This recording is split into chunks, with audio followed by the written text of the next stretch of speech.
All right, Treacle.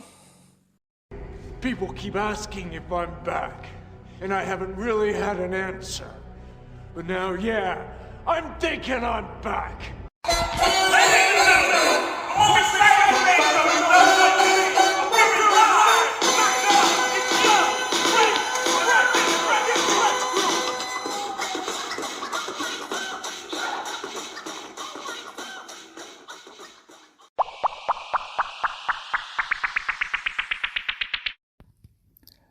When Arsenal knock, it's a different kind of knock. But when the postman knocked, I knew it was a big fat check for Raoul. Oh, but not anymore. Nobody wants Raoul. I cast aside. I am unemployable, and everyone hates me.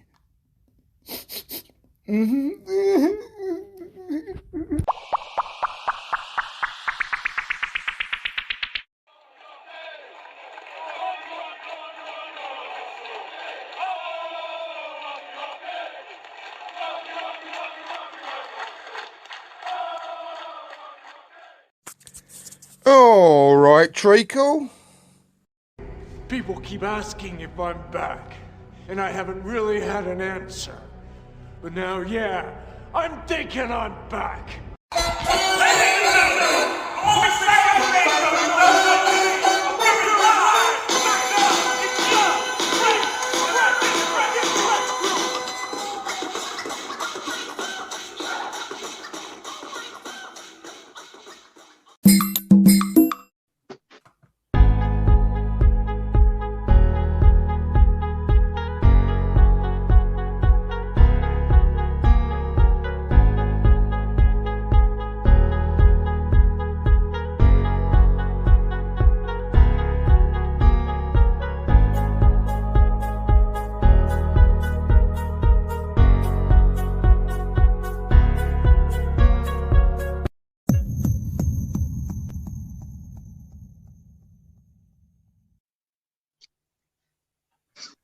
Hello, it's a hello from me, and it's a hello from these guys as well.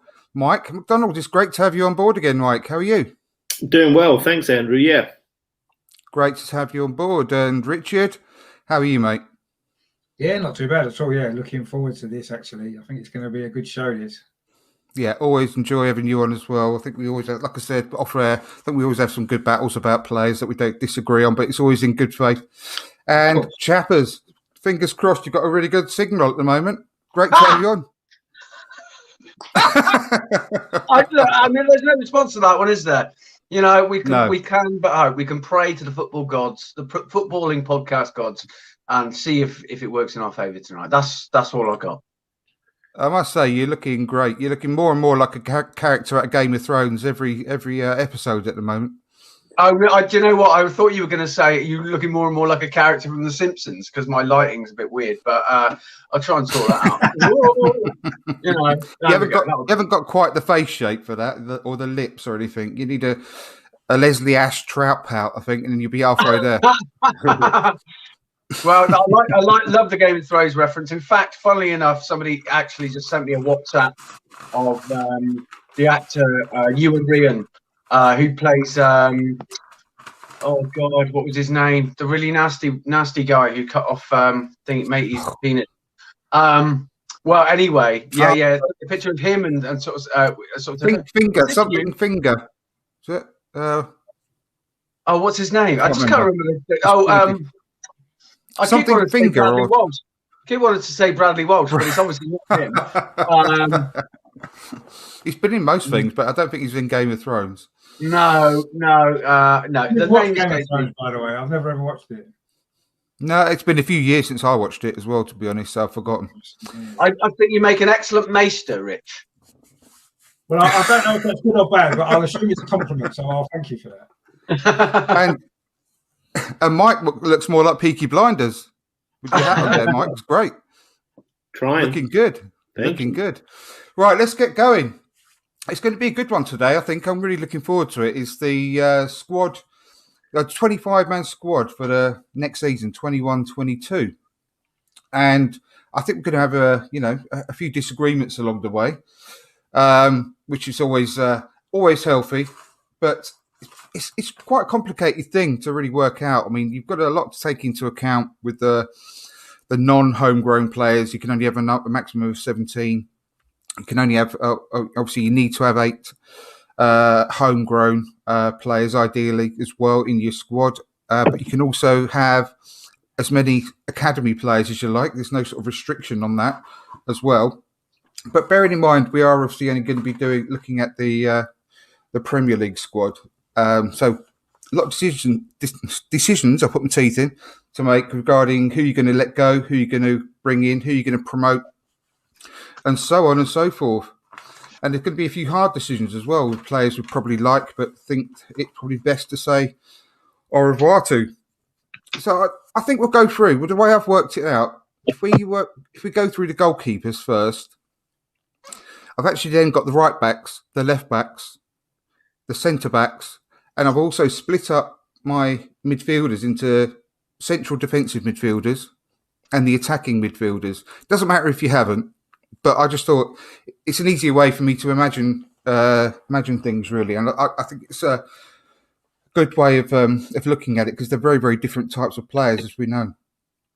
So goalkeepers wise, myself personally, I haven't really made any changes apart from, if we can, just to get rid of Rooney McBroonface, who is obviously nowhere near good enough for us. But I've gone with Leno and Ryan still. Now, I've mentioned a few times that I don't think Leno is a long-term goalkeeper good enough to get us where we really want to go, which is obviously league champions and going as far as we can in the Champions League eventually. Now, we're way off that. So, in my opinion, although I do want to move on from Leno eventually, he's far from top of the list of priorities, and we've got a lot more to do, I think, in the summer than worrying about replacing Leno personally. And then the third choice, it could either be, I'd be happy with either Arthur Okonkwo or Carl Hein from the under-23s, who I think are progressing really, really well personally. So I'll go to you first, Mike, and see what your thoughts are on the goalkeeper situation for the squad next year. Well, the ins and outs selections are identical to yours there, Andrew. I need to ditch Runarsson. Got a small little fee there, I think 25 pence and some fruit pastels for him. That's a big deal, isn't it? You'll get that much? Well, maybe one of those sherbet things. Remember them licorice sticks? Yeah. I'd go for it myself because I love fruit pastels, you know. All right. I like the sour ones. Chappers nice. has already bought Runarsson off me. I lied, Chappers. It's 2 million. So if you could just mail me the cashier's check for 2 million. Sorry, No. I love fruit pastels. I'm selling them to you, mate. I want the fruit pastels. Anyway, I agree with your. Sorry, Andrew. Go ahead. I was going to say I've been a little bit more pessimistic on the price we potentially might get for him. I'll put a minimum of $1 million to a maximum of 2 million. I think we'd be quite happy with getting the £1 million back that we paid, really, or near enough. Yeah, I'd agree with that. I totally agree. On the side of caution. Yeah, sure. On the Leno thing, I'm right with you. I would say that I think that Leno has got better every season he's been at Arsenal, and he's been one of our players of the season this year. Of course, he's much better handling the ball, saving shots than he is making decisions with his feet, but I still think he's got better at that. And Matty Ryan is that was a really good signing for me. And I did debate the other fella I debated on, but there's no reason to not go with Matty Ryan because he's going to be free, and so is this guy. And I don't know how to pronounce his name properly, but he's the keeper at Palace who's going to be free in the summer as well. Vincente Guaita? Yeah, but he's the same as Matty Ryan. But there's no point choosing him over Ryan really, because Ryan's done well, and I like the fact he's an Arsenal fan, Andrew. Quite honestly, I like that. I think that actually adds 10% to a player's game if they really want to play for the club, and especially a keeper sitting on the bench. He's going to be frustrated unless he's got a reason to be there. And I think Matty Ryan's got a reason to be there. So I'll leave it at that. Yeah, I couldn't agree more. It goes a long way in my book as well. The fact that you can tell that he feels really proud and privileged to be at Arsenal, even though he obviously is number 2 and he's not going to get much game time. I think he's still very, very happy to be at the club. And I think when he does get his chance, he will do everything he can to play as well as he can for us. So what about you then, Richard? Well, yeah, pretty similar. I would get rid of Renarson, and I would just give him away for free if we have to, because he's obviously not good enough for us. Take the hit for £1 million that we paid. I would try to sign Matt Ryan on a permanent if we can, because I know it's probably be a free transfer anyway, but try to get him signed up. Obviously Leno would be number 1. And yeah, like you said, Andrew, we've got a couple of decent goalkeepers in the kind of youth system, haven't we, with Okonkwo, you said, and that other guy. So we're pretty much covered there. That leaves us with 2 main goalkeepers and 1 young goalkeeper to maybe, if ever we're needed, or to sit on the bench in the Europa League. So yeah, I think it's a priority to get rid of Renarson, because he didn't even get on the bench in the last Europa League games we played, has he? So obviously he's not part of the plan. So we need to get him out, and then and do everything we can to convince Matt Ryan to stay. Maybe you might need to play a couple more games, but yeah, I mean, I think potentially Matt Ryan's a better goalkeeper than Bernd Leno. Actually, I think potentially. I do think I agree with Mike. I think Bernd Leno's a good goalkeeper, and he has improved with us, and he's one of our most important players. But I actually think Matt Ryan could potentially be a better goalkeeper than him, actually. So it's good to have those 2 again, a bit like we had with Martinez before, 2 good goalkeepers that you can rely on when they're needed. And if Matt Ryan's needed, he's not going to let us down. And if Bernd Leno has plays as well, he's not generally going to let us down either. So I think goalkeeping side looks pretty. If we get rid of Renarson, I think that's looking a good position for us next season. I think we're healthy in that position, certainly. And it's not going to cost us any money, is it? Because Matt Ryan will be free. So, I think that's pretty much easy to solve that issue, isn't it? Really, let's just hope we can get Matt Ryan. Yeah, I think so.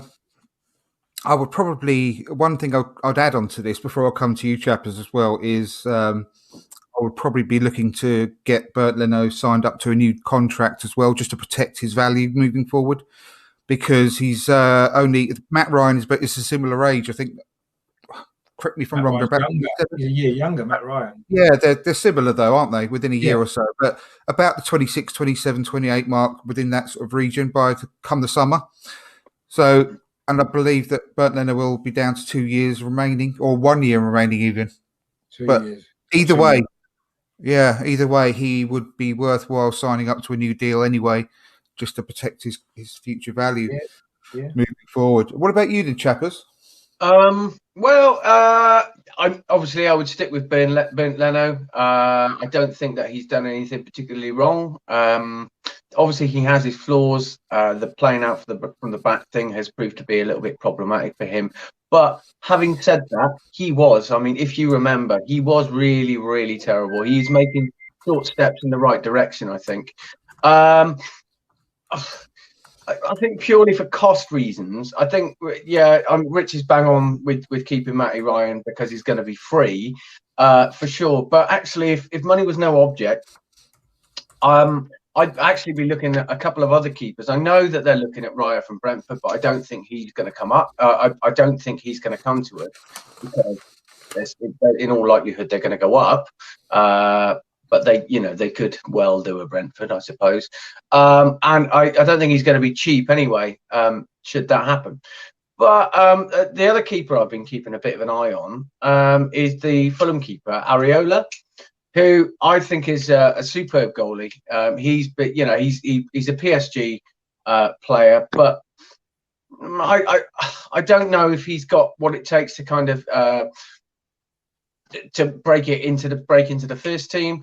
And I think that if we're looking at somebody who would be happy to kind of play at a high profile club but play second fiddle, that might be another keeper that I would be prepared to look at and bring in. I have no idea what he would cost. Not sure what his cost. I have no idea how long his contract is. So, but I think he's a really tasty keeper. And go on. I think he may be free in the summer. Correct me if I'm wrong. I think because we were linked with him last summer when we were linked, when obviously we ended up getting Runarsson, but we were linked with him then. I'm sure when we were that he was going to become free in the summer. I might be wrong. I haven't got the details in front of me, but worth having a look at. For me, it's a no-brainer. I think I really think he's a superb keeper. I've nothing against Matty Ryan. He's a great goalie too. I don't agree with you there, Rich, but by saying that I don't think that he has the same ceiling as Leno. Mind you, who knows, because we haven't actually seen that much of him in an Arsenal shirt. But I just thought I'd chuck a spanner in the works there with Areola. As for the third keeper, it'd have to be Arthur Okonkwo because his name's so fun to say. Yeah, it is very much so. So I think we're all pretty much in agreement there. Then, good thought though about Areola. It's, when I ever say that, I feel like a bit of a tit, but yeah, he's a good goalkeeper. Hey, I'm here all week. Right back. I have gone for a right back to sell Bellerin, keep Cedric, and bring in. And this is going to be a controversial one probably because there's lots of other names sort of flowing around. But I would bring in Matty Cash from Aston Villa. I really like him as a player, and I think he'd be not cheap by any stretch of the imagination. He'd be hard to prize away from Villa, but I really, really like him, and I think he's a good young player. He's got bags of pace, and he's exactly the type of right back that we are crying out for at the moment. He's dynamic. He's got a really good cross on him. Athletic. I think he can do everything we're looking for. Regards to the cost of bringing him in, I'm guessing, and I've looked on Transfer Marks, which is very, I don't really go by their prices, but he's down as around 27 million. So I've put down around the sort of the 30 to 35 million pound mark to get him in. I think we could probably get 20 to 25, minimum of 20 million for Bellerin, potentially 25. So we've got to make up a gap of around 10 million pounds potentially. But with his age, the fact that he's homegrown and the quality of player he is, I think he'd be a really good choice personally. I mean, you may not agree, but I would like to bring him in. But as a third choice, we've also got Chambers to fall back on. We've also got Ozai Tutu in the reserves, who's been quite successful on loan as a fourth choice, which would be very unlikely to have to fall back on. And we've also got Zach Swanson as well in the under 23s, who's doing quite well. So I think with those three, I mean, Cash, Cedric, and a third choice of Chambers, I think we're pretty well covered there. So, Mike, what do you think on that? Well, okay, yeah, I would get rid of Ozai Tutu. His contract's up in the summer, so he'll be going for free. He's at Cardiff, I believe, right now, and actually, he's been playing more as a right winger, certainly abroad. Yes, yeah, than he has been as a right back. And I haven't seen enough of him to make a true judgment, but I do know that the players that I've chosen, I prefer. So the other one, the big one, is Bellerin. I value him as a person. I value him as a 7 out of 10 fullback. And I think he's a better defender. A lot of people say he's a better attacker than defender. I disagree. I think he's a better defender than an attacker. But I'm just, for many, many years, I've been over Hector Bellerin running down the right wing, being given the ball and then being submissive with it when he used to be a right midfielder as a youngster, and he has more opportunities to beat a man than most because he has a lightning burst of pace, or he did, and he still isn't slow, is he? So I just he's bothered me too much over the years. I think Arsenal deserve a player that isn't as submissive as Bellerin, is willing to take on his fullback. Of course, Bellerin's strength is off the ball, but you know what? If I played for Arsenal, Andrew, I would make sure that I stayed behind a practice on a daily basis until I developed a trick or two and a way to beat the left back that I'm up against every single week for over 50% of the game. So I think Arsenal deserve better. So Bellerin, I've stuck a 30 million tag on him, and I'm fully understanding that it may be less and it could be a loan because of the situation we're in, but we just don't know. So And I've brought in Tariq Lamptey. And my reasoning here isn't just because Arsenal are after Tariq Lamptey. I hope it's okay to say that I feel like I identified him when he was back at Chelsea as somebody who makes a difference. And here's my main point, I guess I want to make about the right-back situation. I think everybody would agree that Kieran Tierney is a threat going forward and a very good defender. He's both. So, to me, if you want to move forward as a team, you've got to make sure that you give your opponent trouble coming from both sides. If they're going to slide across tight and compact on Tierney's side because he's such a threat, because they can do that because Bellerin and Cedric maybe aren't quite as much, that hurts the team. So I think what you have to do as a coach is that you have to balance that, and you have to make sure that your guy on the right is as much of a problem for them as the guy on the left. And to me, I don't see a right back in world football that is the sort of player that the coach has no option but to talk about and take care of in the locker room, pre-game and on the practice field. And here's the other piece of that, is if you've got inverted wingers, Pepe, Saka, and you've got those guys on the right, they're wanting to come in on their left foot more than go outside. So, you know, you need a player who's going to attract attention. So when Lamptey goes on the outside, somebody has to go with him because that guy is dangerous. So he would also be a help to Pepe maybe more than Saka, because Pepe needs the distraction because he attracts the crowd. So that's my signing there. Cedric, I would keep hold of. I think he's done fantastically well. Congratulations to him for being called up for Portugal again. And I'm like you, Andrew. I would debate it over David Luiz and Callum Chambers. I don't want to get ahead of myself, but I have kept Callum Chambers because he can do three things. I actually think that he, much like it was mentioned that Matty Ryan might end up being a better goalkeeper than Leno. I don't disagree with that necessarily. I also think Callum Chambers could end up being one of our starting two centre-backs. He certainly was our best player before he got injured. He was doing fantastically well. And I think Arsenal, if they have a 5'2" right-back, which is about what Lamptey is, they need to have the option, much like we used Chambers against Burnley, right? We needed a more physical, taller guy who was going to deal with the aerial threat. So I feel like keeping a hold of him so he can play right back, centre back, and then defensive midfield if absolutely needed makes sense. The only other thing I'd mention was I did consider Hakimi Ashraf, who might be the best right back in Europe, who's now Inter Milan, been at Dortmund, Real Madrid. I think he's a wonderful player, but I went for Lamptey because I think he's frightening and I think he attracts attention. I think Arsenal need that. Just before we move on to you, Richard, I mean, of course, I really ummed and ahed about Tariq Lamptey. The reason I went for Matty Cash is because in terms of style, I think he's very similar to Tierney. I'm not saying at the moment at all he's anywhere near as good as Tierney, but in his style and physicality, he's very similar, and I think he could turn out to be a similar player. Lamptey, he makes me think every time I see him that he's much more of a wing back than a right back in a four. And that's the only drawback for me. He's very, very slight of stature, which is not a problem, not too much of a problem.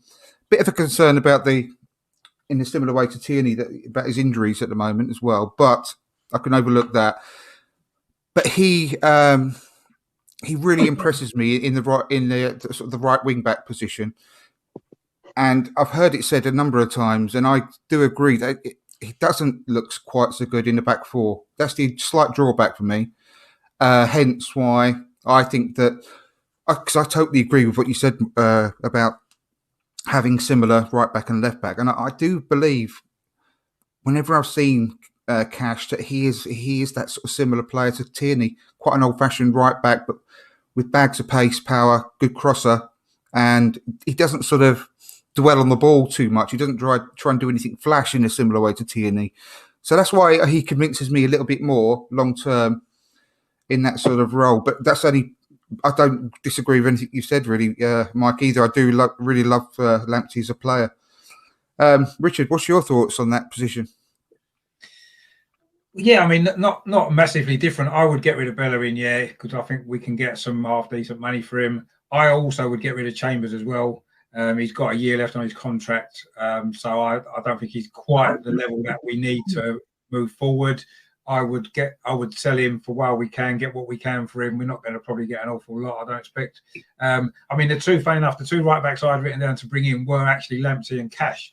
Those are the two that I think either of those two I'd be happy with. I think they would fit into the way that we play, and I think they're both better than what we've currently got with Bellerin and possibly Chambers as the two. Obviously, I'll keep Cedric as well. In fact, Cedric at this moment in time would be the number one in that position. But obviously, we're looking to strengthen the squad for next season. So yeah, I would say either of Lamptey or Cash I'd be happy with either of those two. I think Lamptey's maybe a little bit easier to get because of Brighton's situation in the league. I think Aston Villa are likely to finish above us. They could be in Europe. We might not be. Might be difficult to prize Matty Cash away from Villa. But out of the two, I think Lamptey's more likely. But yeah, I mean, another player who's kind of caught my eye, maybe for his versatility, almost like a replacement for Callum Chambers, would be Mason Holgate, because he can play right back or centre back, a bit like Chambers. He's better, more mobile, better in the air. He's a better footballer. Again, would we be able to prize him away from Everton when there could be in the top four? So I don't know, but he's another player that's caught my eye quite a lot because of his versatility in the back four, and he can play right back in the back four. He can play centre back in the back four or in the back three. He's very versatile, and he's basically the sort of player that a lot of people seem to think Callum Chambers is when he's not. Mason Holgate's the one that would be a massive upgrade in that position. But if we sold both Chambers and Bellerin, we may be able to get somebody like Holgate and Lamptey, and that would be great. We've improved the squad without spending a lot of money, which would be perfect. I totally agree with you. I've got concerned about buying players out because you've got another great suggestion on previous podcasts about a certain centre forward that plays for Everton as well. I think the worry I've got with getting players from them is they're obviously bankrolled now by Usmanov, who used to be with ourselves, and we chose to go down a different direction. And I think he'd be so determined to make Everton better than Arsenal now and bankroll them. So whether he'd sell to us, I don't know. But a really good option, actually. Mason Holgate's one that I hadn't actually thought of, but I agree with. One thing about Bellerin, quickly, before I move on to you, Chappers, as well, is that it's been widely reported that last summer he wanted to go, but he was persuaded by Arteta to give us another year, and then he gave him his word that he would sell him this coming summer. There's nothing that I've read that's, it's gone against that. I firmly believe that is the case. So, in some ways, I'd be quite happy to keep Bellerin because of he's Arsenal through and through. However, I do think he believes it's time to move on as well as a lot of us fans as well do as well. So, what's your thoughts, Chappers, on that situation? Do you know what? I've just done that thing where I've touched something and then I don't know how. No, hang on. No, it's all right. There I am. That was lucky. Jeez, right. What's my hair? Where are we? We're all right. Yeah, I'm not too. Yeah, it's really not too different. I put down Tariq Lamptey as well. I put and also the fact that Bellerin ought to be sold. Owing to what you just said, actually, Andrew, with regards to the rumours that he was going to be sold, and I think he probably needs another challenge. I also think that actually quite a large defining factor of him kind of choosing, or maybe a factor, should we say, of him choosing to move on would be the treatment that he's got from a lot of people, from a lot of the so fans this year. He's come back from what would have been 10, 15 years ago a career-ending injury. It's taken him a while to get back. He's still not at his best, and he may never will be at his best. But he does have that. He has the experience to be able to still be effective on the field, albeit he's not as consistent as he perhaps could be. So I think, it makes sense to sell him. From an investment point of view as well. God knows how much it's going to cost to prize Tariq Lamptey away. I think he's going to be on everyone's radar. But yeah, he would be. I have sort of had very saucy dreams about he and Pepe down the old right hand side. So he would be my number one choice. Again, I'm fully on board with the Cedric thing. He's really surprised everybody, I think, this season, hasn't he? Just with the way that he's performed. So yes, good for him. And I'm going to keep Callum Chambers too, purely for his versatility. Let's not forget that as well as being a right back and a centre back, he can also play defensive midfield as well when called upon. He's certainly had some good games when he was on loan at Fulham. So and also, he has got some pretty decent hair, hasn't he? So that kind of swung it for me. The Chambers hair, Callum Rooms, as we like to call him in one of the many Arsenal chats that I'm in. So yeah, those three are my right back options. It's not the most exciting because you guys have sort of said something very similar, but yeah, there it is. Okay, excellent. Yeah, really good points. I'm going to come to you first next time to give you a bit more of an opportunity, Chappers. That's all right, mate. The left backs. Yeah, no problem. Mine's easy, mate. Mine's easy. So my left back choices are probably going to surprise some people. Tierney, clearly number one. I personally think he's become the best left back in the league. Myself, I don't think there's anyone really that can match him at the moment. I was really, really torn on what to do there, and I've come up with a plan that probably people will laugh at and think I'm mad. But we've got an issue in the summer with Kolasinac coming back from loan, and he's got a year left on his contract when he does. Don't say it. Yeah, his value is nothing. Let me finish. His value is going to be nothing. If we get 5 million for him, great. I'll take it. But I don't think we will. He's got a year left on his contract. I don't think there's going to be many people coming in to queue around the block to buy him. The wages as well, isn't it? Exactly. As a point I was going to say.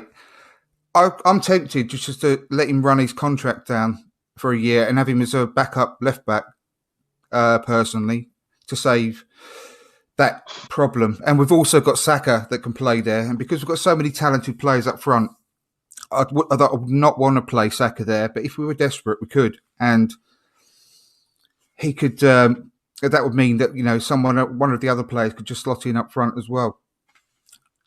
So that I would actually do that because I don't think we're going to get any money for him. I think we waste a lot of time trying to get him out all over Europe again. And I just think we just suck it up and let him run his contract down and have him as the backup left back personally. We've also got a couple of other talented youngsters as third or fourth choice. Fourth or fifth choice actually after Saka. Chalaji Bola and Joel Lopez as well, who are in the under 23s. I don't think they're good enough quite this at the moment to come into. In fact, I think Bola could probably do with leaving the club now, if I'm honest, because he's 22.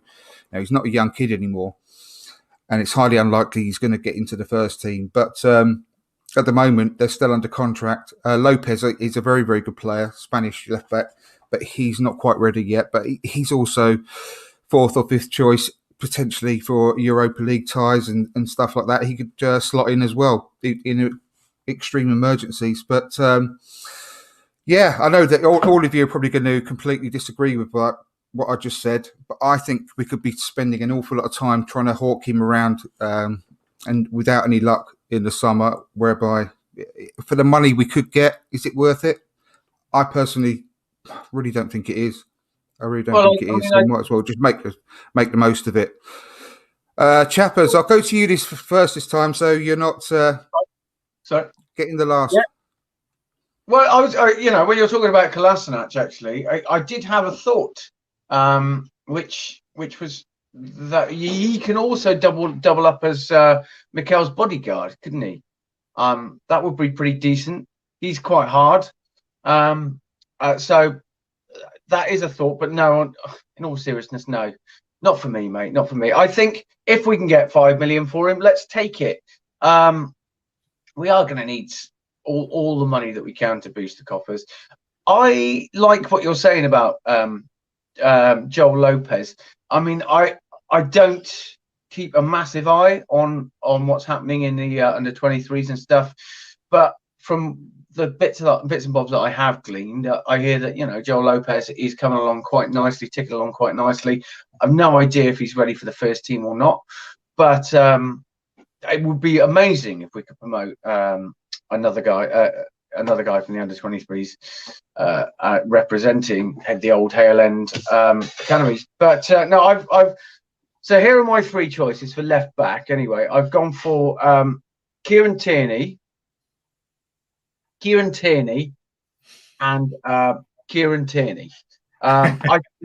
My idea was actually, instead of buying a left back, what we should do is we should build a cloning lab at the stadium, okay, and just clone Kieran Tierney. Because even if we've got 3 Kieran Tierneys that we can use, okay, we can also clone more Kieran Tierneys and sell them on. Although, you know, that would kind of give our rival a Kieran Tierney. If we had 11, I reckon we'd win the league. 11 Kieran Tierney, I reckon we'd win the league. Quite right. So yeah, no, I'm kidding, but actually, it did get me thinking along the lines of, well, you need kind of left backs that can learn from each other, and who better to learn from each other than 1980s children's comedy duos? So I've gone for either Keith Harrison Orville as second and third choice, or the Cranky as second. What about Hale and Pace? Because that comes in with Hale End as well. Hale End Pace. That's very, very true. But they weren't really for kids, though, were they? Well, they weren't for anyone, to be fair.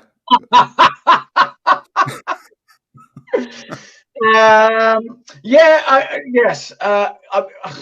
Orville would have to shed a few pounds, obviously. Keith Harris would have to, be alive. It's about the same height as Lamptey, though, Orville, to be fair. Probably got the same length leg. But I did think, I was thinking about actually Newcastle, and that they are having a terrible, torrid time of it at the moment. And I'm pretty convinced that they're going to go down, and I think a solid left back backup would be. Oh no, he plays right back, doesn't he? No, he doesn't. Yes, yeah, that's right. No, who plays left back? Is it Aarons or Lewis? No, Lewis. Jamal Lewis. Yeah, he's absolutely dreadful. Honestly, he's dreadful. Really? He's not I think he's dreadful. I thought he played really, really. I haven't seen him much this season, but I thought he played really, really well for Norwich last year. He did. He hasn't. He's not taking it to it. In fact, Clive from the Arsenal Vision podcast, he knows the family really well. He does rate him very highly, but he's not had a good season with Newcastle. It's a bit of a risk to say it's just the club. He's not a good fit for the club, etc., etc. Yeah, but he was taking, catching the eye when he was at Norwich. He was excellent at Norwich last season. But so you'd rather have Orville over Jamal Lewis, then, would you? I'd probably rather have Hale and Pace than Jamal Lewis for what he would cost. Yeah. Did you know that actually Gareth Hale, Gareth Hale, the one with the moustache, he actually did used to be a PE teacher, so he could be quite useful. Although he's probably sort of into his early 60s by now. So it's a fine balance, isn't it? I really appreciate those shout outs. Richard, it's a good comment on the screen from Shane about Ainsley as well. Obviously, is he not in the 25? How much could we get? Blah, blah, blah. Well, obviously, I'm absolutely certain Ainsley's going to come into the conversation before too long. So what's your thoughts about left back? Well, yeah, I mean, left back is the one area of the team above anywhere else. I think that we need someone else in the squad because Kieran Tierney is the only first team left back that we've got. I know Cedric's played there a couple of times and done all right, but I think we need to get somebody as cover. Now, the problem is the left backs that I like, for example, Luca Digne, Everton, he's not going to come to Arsenal as backup to Kieran Tierney. I would be amazed if he did, or anybody of that level. So I'm thinking maybe someone a little bit older we can get maybe on the cheap, maybe for free, such as Bertrand from Southampton, be good cover, good in the squad, or possibly Ender Stevens of Sheffield United. They're about to go down. He's got experience. He could come in and do a job. You know, Tierney's going to play most games, and we just need somebody who can do a job for maybe 5, 6 games, 10 games at the most in the season. So, you know, I would say somebody, one of those two, Bertrand or Ender Stevens, could be a good shout just as a squad player, because it's going to be difficult to get somebody. Yeah, but I think both of those two are better than Kolasinac defensively, certainly. Kolasinac is, like we said before about playing wing backs, I think Kolasinac is a not bad wing back, but he's not a left back in the back four. Not at all. He's terrible. I totally agree. I've just got a feeling we're going to be stuck with him, and if we are for a season, that's the whole that headache I've been having. Do you know what I mean? I've been taking it a bit too seriously. I honestly think we're stuck with him. I agree that we may well be stuck with him, but I'm sure we'll be able to get rid of him, even if we give him away on a free or something. We could get him out off the books, I reckon. You know, he's an experienced player at the end of the day. He's probably well suited to the German league. I'm pretty sure someone in Germany would probably take him. So I would be looking at somebody else as that cover for left back. I'll say if we can get Bertrand, will be free. His contract's up. I'm not sure about Stevens. I think he might have a year left, but if they get relegated, he's probably going to leave. I would imagine if Arsenal came in for him, and I wouldn't have thought he'd cost a lot. I think he's 30 nearly. So, you know, but as cover, I mean, Kieran Tierney is a future, isn't he? So we don't need to worry too much about it to get a first team player in. We just need cover for him, don't we, really? There are a couple of younger players in the youth setup that can also be in the squad, as we know. But yeah, I would. Luca Digne would be my first choice, but I can't see any way we'd get him. So I would look at Bertrand for free or Stevens as the backup and get rid of Kolasinac if we can. And if we can't get rid of him, like you said, and he's there and he's in the squad. Well, he's still in the squad, isn't he? We can still use him in the League Cup or in the Group Europa League games and stuff like that, you know. But I'm sure we could offload him if we need to. I'm pretty sure we could and get somebody in. Yeah, I mean, we'd have to name him in the squad. This is the only thing. If we were going to use him, he'd have to take a place. So we could do a Socrates with him, I guess, and just not name him at all. Yeah, well, this is what I mean. It's wages again. They're clogging up the wage bill. So yeah, well, that's the only downside of even giving him away on a free is his wages. I think this summer's going to be really, really tough, really tough. So that's the headache I've been sort of thinking over. Of course, I want another good player to work alongside Kieran Tierney. Of course I do, but I just sort of genuinely think that we'll have him for another season, Kolasinac. Mike, what's your thoughts on the left back position? Yeah, so first of all, I'm selling Kolasinac. I put down 5 million, but you know, again, that's going to be the high end, isn't it? It's more likely going to be a loan. Of course, he could stick it out. I would opt for getting rid of him for maybe not the sherbet or the other sweets I talked about. Maybe a tin of Quality Street with lots of strawberry creams in. We could switch him for a tin of those. I love those. But here we go. I've got an option for Arsenal for a left back, and the guy that I've chosen. Here's the deal that I've cut. So Stuttgart have got Mavropanos, right? And I debated whether we should bring him back. I think that he needs to prove his fitness. I've been watching him a lot this season. He's done very, very well, and I think he's going to be the future for Arsenal. So I say that we do a deal with Stuttgart where we let them keep Mavropanos for another season. We loan out Reiss Nelson to them to get their left wing back, who can also play left back. He's a Croatian guy called Borna Sosa. And after much scouting, I do all the scouting for the Le Grove blogs that I have to do as well. This guy is very similar to Tierney. I was looking for a replica. I know you can go for somebody that's different, so you bring on another guy that adds something different to the mix. But in this situation, with Arsenal becoming very much a coached team with passing patterns and such, I think it's better for the other players if you have a player who's similar to Tierney.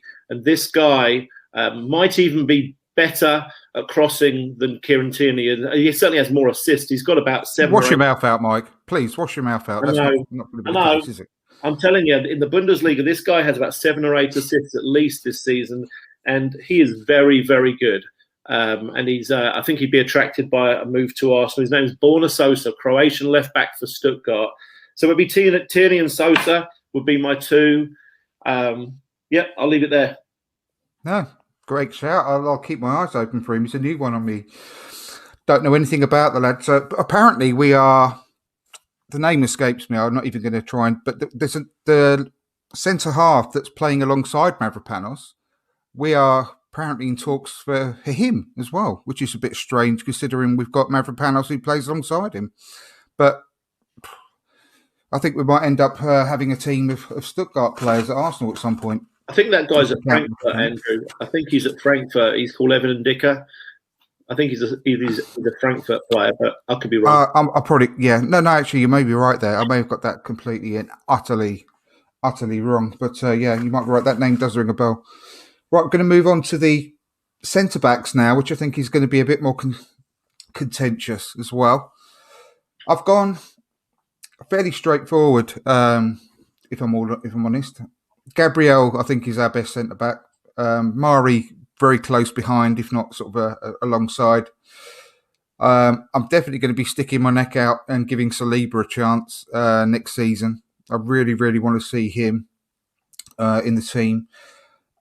And this is the one I know, again, I'll probably get a load of stick for, but I'm going to keep hold of Holding in as not as a first choice player, but a squad player. Again, someone that's probably more happy to be in the squad as sort of 4th or 5th choice. I think he's very settled. He's getting better all the time. He's got a lot of years left in his legs because not only is he still young, but he's obviously lost a year or so of playing. But he's coming back to his best, in my opinion, and I think he's a very good player to have in reserve. I'm also keeping hold of Chambers as well, which I know, again, a lot of people will not agree with me on, but I do think I do rate Chambers. Again, I don't think there's many better quality players that will be happy to be a squad player around. I think he's a solid player. He always gives his all in any position he plays in, whether that be centre back, right back, or central defensive midfield. He can also play in a back 3. Very versatile, but he's never really let us down, in my opinion. Anyway, I do like him as a player. And we've also got a player whose attitude I absolutely adore. I think he's got so much potential. And it's Mavropanos is another one, but I don't know what to do about Mavropanos. I really don't. I haven't included him in my squad, but he's having a great season. Really is. But Mark McGuinness, I really like. I haven't seen an awful lot of him play because he's been out on loan, but he's been doing really well on loan. He's had his injury breaks this season as well, but his attitude is just spot on. He reminds me of a really young sort of Tony Adams coming through the academy with the way, not only because of his style, but I think he's probably a bit more adept on the ball than Adams was at his age. But he's already come out and said that I want nothing more than to emulate my mates Saka and Smith Rowe by coming into the team and really grabbing my chance and not letting go once I get it. And he really wants it to come through and break through at Arsenal, but he has got the ability to do that, I think. But it's whether he will get the chance. So I'd like to see him in the Europa League squads, maybe, and maybe the Carabao Cup squads. And I mean, the game I saw him most recently in was during the lockdown against MK Dons when he scored that lovely header. I don't know if you remember, if you watched that game. Again, it was only against MK Dons, but I thought he played really well in that game. And he's getting rave reviews. So, I mean, Ballard is not far behind him. And we've also brought in Omar Rekik, but he's not even.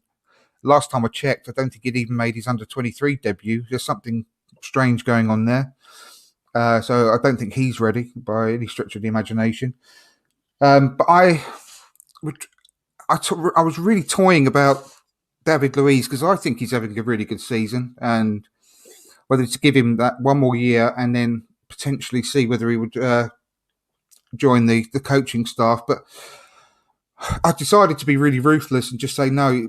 Enough. We just have to cut the ties. And if we're gonna move forward and have this new Arteta revolution, you can't do it half-heartedly. You got to do it properly, and rip those band-aids off, whether how much they hurt initially. And I would just drop him out of the squad. Say big thank you to him because I think he has done really well.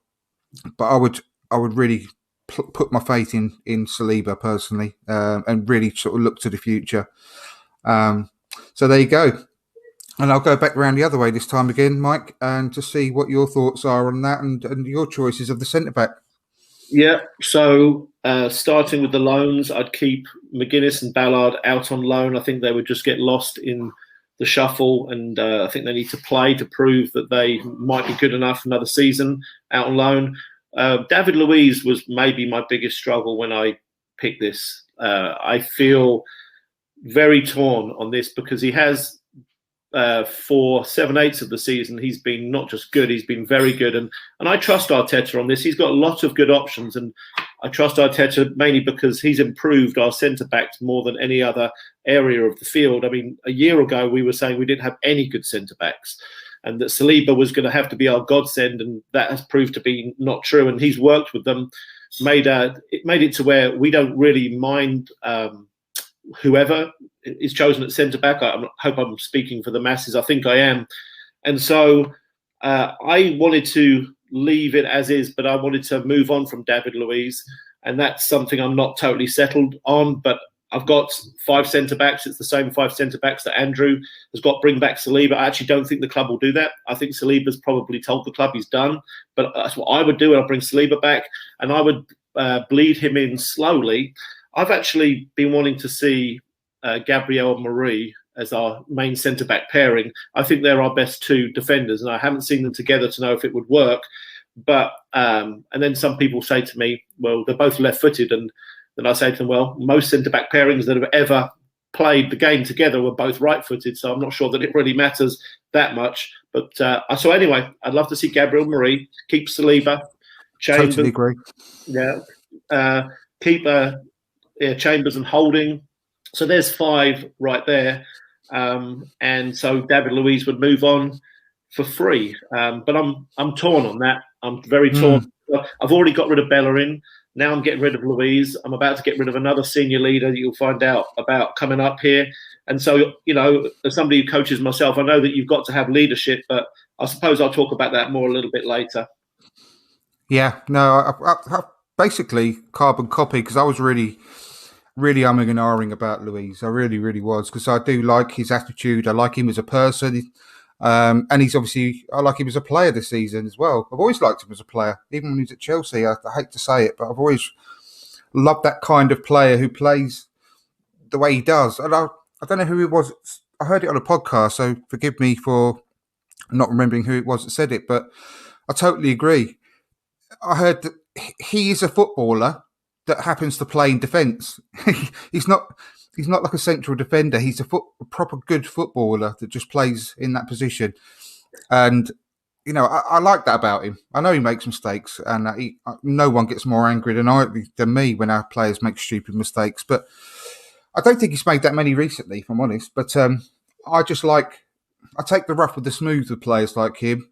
And in a similar way, at the other end of the pitch, that's the reason why I like Pepe, because he's flawed. He's a bit of a flawed genius, and I like that type of player. And like I say, you have to take the rough with the smooth. So, Richard, what's your thoughts on the whole centre-back situation? Yeah, I mean, just picking up on Mike's point there about 2 left-footed centre-backs. I know a lot of centre-back partnerships are both right-footed, but I'm left-footed myself, and I don't know many left-footed people that are comfortable playing as a right-sided centre-back. whereas a lot of right-footed players are more comfortable playing in the left-sided centre-back position. I don't know why that is. It just seems to be what I've found from my own experiences of playing football and stuff like that. You don't get many left-footed centre-backs or left-footed defenders that play either as a right-back or as a right central defender, just because, I don't know, it just doesn't seem to work as well. So I'm not sure if Gabriel Amari would work. It'd be nice to see it tried, but I'm not convinced it would work on the same basis that two right-footed defenders can work together. I think it's slightly different. I think it's easier for a right-footed, as we've seen with Cedric, I think it's easier for a right-footed player to play on the left than it is for a left-footed player to play on the right anywhere on the pitch. Apart from maybe thinking, Richard, that maybe with the world of these inverted wingers everywhere, not just at Arsenal, that when let me get this right, when a right-footed left winger cuts inside, as he's more likely to do, he's on the favourite foot of the centre-back now. So, because we're in a different world now. So that was my thought. Yeah, possibly. I mean, I'd like to see it tried to see how it does work and how they complement each other. But quite often with centre-backs, I think you need to know your role. And if they're used to playing on the left, they're going to naturally drift to the left, maybe more so than they should sometimes. And it could pull them out of position. I'm not sure, but I'd like to see that works. I mean, in terms of the centre-backs, obviously I'd keep Gabriel, I'd keep Mari. I would offer David Luiz another year. I don't know if the club have offered him, but I would try to keep him for another year. I think his experience is vital. I would actually call back Mavropanos from loan and have him in the squad next season. I'm sure he could get games. I think he's good enough. He looked good enough before. He had a few injury issues. He's gone on loan and done well. I would sell Holding because I don't think he's good enough. I would also get rid of Saliba because if he's not been given a chance so far, I don't think he fits in with the plans. And I agree with Mike. I think he's probably not going to want to stay anyway. So I think we could get a few quid for him because he's young. We paid quite a lot of money for him. So I would clear out him. Obviously, Chambers, I already said I would get rid of as well. In terms of central defenders coming in, I mean, with Gabriel Mari, David Luiz and Mavropanos, we've got 4. I think that's a decent centre-back kind of group. I would maybe look at, if David Luiz didn't stay or if he wasn't offered a contract, then I'd maybe look at someone with a bit of experience who's got Premier League experience as well. Player that I would maybe look at could be Vestergaard at Southampton. I think he's a decent defender as a squad player. You know, to come in if David Luiz went a bit of experience, he's got obviously he's a tall defender as well. He's good in the air. He could do maybe a job for us as a squad player, but I wouldn't necessarily worry too much about it. If we've got, say, Gabriel Mari, David Luiz and Mavropanos, I think we've got 4 centre-backs, any partnership of which, you know, the partnerships would have to work. I think Gabriel and David Luiz at the moment is our best pairing. But yeah, I mean, and then work with what we've got. And that would probably be enough. We've got a couple of younger lads, as you said, you know, maybe keep one of them at the club, maybe loan the other one out, maybe get McGuinness back and loan out the other one. We've got Rekic as well, don't forget as well, who we just recently bought in. So he'll be in the squad, wouldn't he? I guess, anyway. Like I said, he's not even played an under-23 game yet for some reason. Oh, yes. No. Really odd. Really odd. I mean, I really wanted him, didn't he? And he kind of made sure that we got him in January. So yeah, no, I agree. Yeah, it's just a bit strange. I think he'll be in the squad possibly. And I think the money that we could maybe raise from selling Holding, Chambers and Saliba would be able to fund anything that we need to buy. But actually, if we're clever, we wouldn't need to buy a centre-back. We can use what we've got, get Mavropanos back. The money that we make from them defenders, we can then use elsewhere in the squad, which is more urgently to be sort of improved. I don't necessarily think defensively, the central defensive positions we need to improve on much with what we've got. No. Getting rid of Holding and getting rid of Chambers would mean that there's a little bit short in numbers, but Chambers hardly plays. He's played 1 game this season, so he's not a big loss in the squad. Holding, if we've got Mavropanos back, I think Mavropanos is an upgrade, so we've covered there. And I say if David Luiz does go, we would need to look at someone else. But if he stays, then I'll be happy with what we've got. And I say look at getting the money in for the one that we sell to put into other areas of the squad, which is probably more vital for next season. No, good points. Really good points. So not a lot there. I mean, one defender I am denied about, if they get relegated, as a sort of again a squad player only, would be that Jamal Lascelles from Newcastle. I quite like him as a player, and I think not as a starter, but I think he's got good leadership qualities. good Premier League experience. I think he's actually a good player. Yeah. So he'll be a fairly good, cheap option if they did get relegated. I mean, But Lewis again, I don't think we. Brighton got relegated. Yeah, well, he's starting to get to that age whereby I don't think he'd want to be a standby. I think he's definitely his late 20s. I don't think I think he'd be wanting to play football, first team football somewhere. I'm not sure. I mean, if David Luiz was to go and we needed to get someone in to replace David Luiz in the squad, Luis Dunk would maybe do that because David Luiz plays most weeks anyway now, doesn't he? Exactly, he'd be ideal. I mean, I really like him as a player, mate. Like I just said, I don't know whether he'd come to be a sort of a rotational player or backup player. That's the only thing at his stage of his career. What about you, Chappers? What's your thoughts there? Just smash my elbow, mate. Yeah. I'm gonna have to be on the old treatment table for a couple of weeks on that. After that one, I think. We're still on centre backs, aren't we? Right. Yeah. Well, I've got something. The first thing I'm going to say is I'm actually really, really surprised that quite a lot of you have been sort of quite pro Luiz, because I did think to myself, I made the decision to keep David Luiz, and I really thought that I would get absolutely shouted down, but I really think that, yeah, as you guys have said, he's really improved a lot and hit a bit of form. For me, it makes absolute sense. I mean, you guys are sort of saying, whether he gets another contract or whether he wants to stay. But he wants to stay. He loves playing for Arsenal, which is great, you know. And I have done a real turnaround on him this season, because I was absolutely, I'm sure, as you remember, Andrew, I was absolutely no, get rid. But apart from his hair. Apart from the hair, obviously. But he's really, really shown that he's a huge figure in the dressing room, and just a huge influence on the team, or both on the pitch and off it. And yeah, I have to just go, yeah, fine, yeah, we'll keep him. I really do think that it's beneficial for the team for us to do so. Gabriel and Marie, yeah, absolutely. I really hope that there have actually been in the background there. I really hope that there has been some, since Saliba last spoke out, that there have been some bridges that have been built. That, call me naive, but optimistic, if you like. But I really want him to play for us, and I really want him to do well for us. And I really like the idea that perhaps Arteta is going to give him a chance. He cost a lot of money. He's great young talent. It all depends on the player, I guess. But it would be amazing to see him lining up for us next year. How many centre backs are we allowed to pick here? I've gone 6, but there's not a specific rule on it. It's if you are looking after the squad. If you have an extra centre back in there, then you've got to have one player less somewhere else. So it's just one of those, really. But I think around 5 is more than enough, personally. I actually think that I think we get rid of Holding. I think we get some money and we get Mavropanos back. There, I've said it.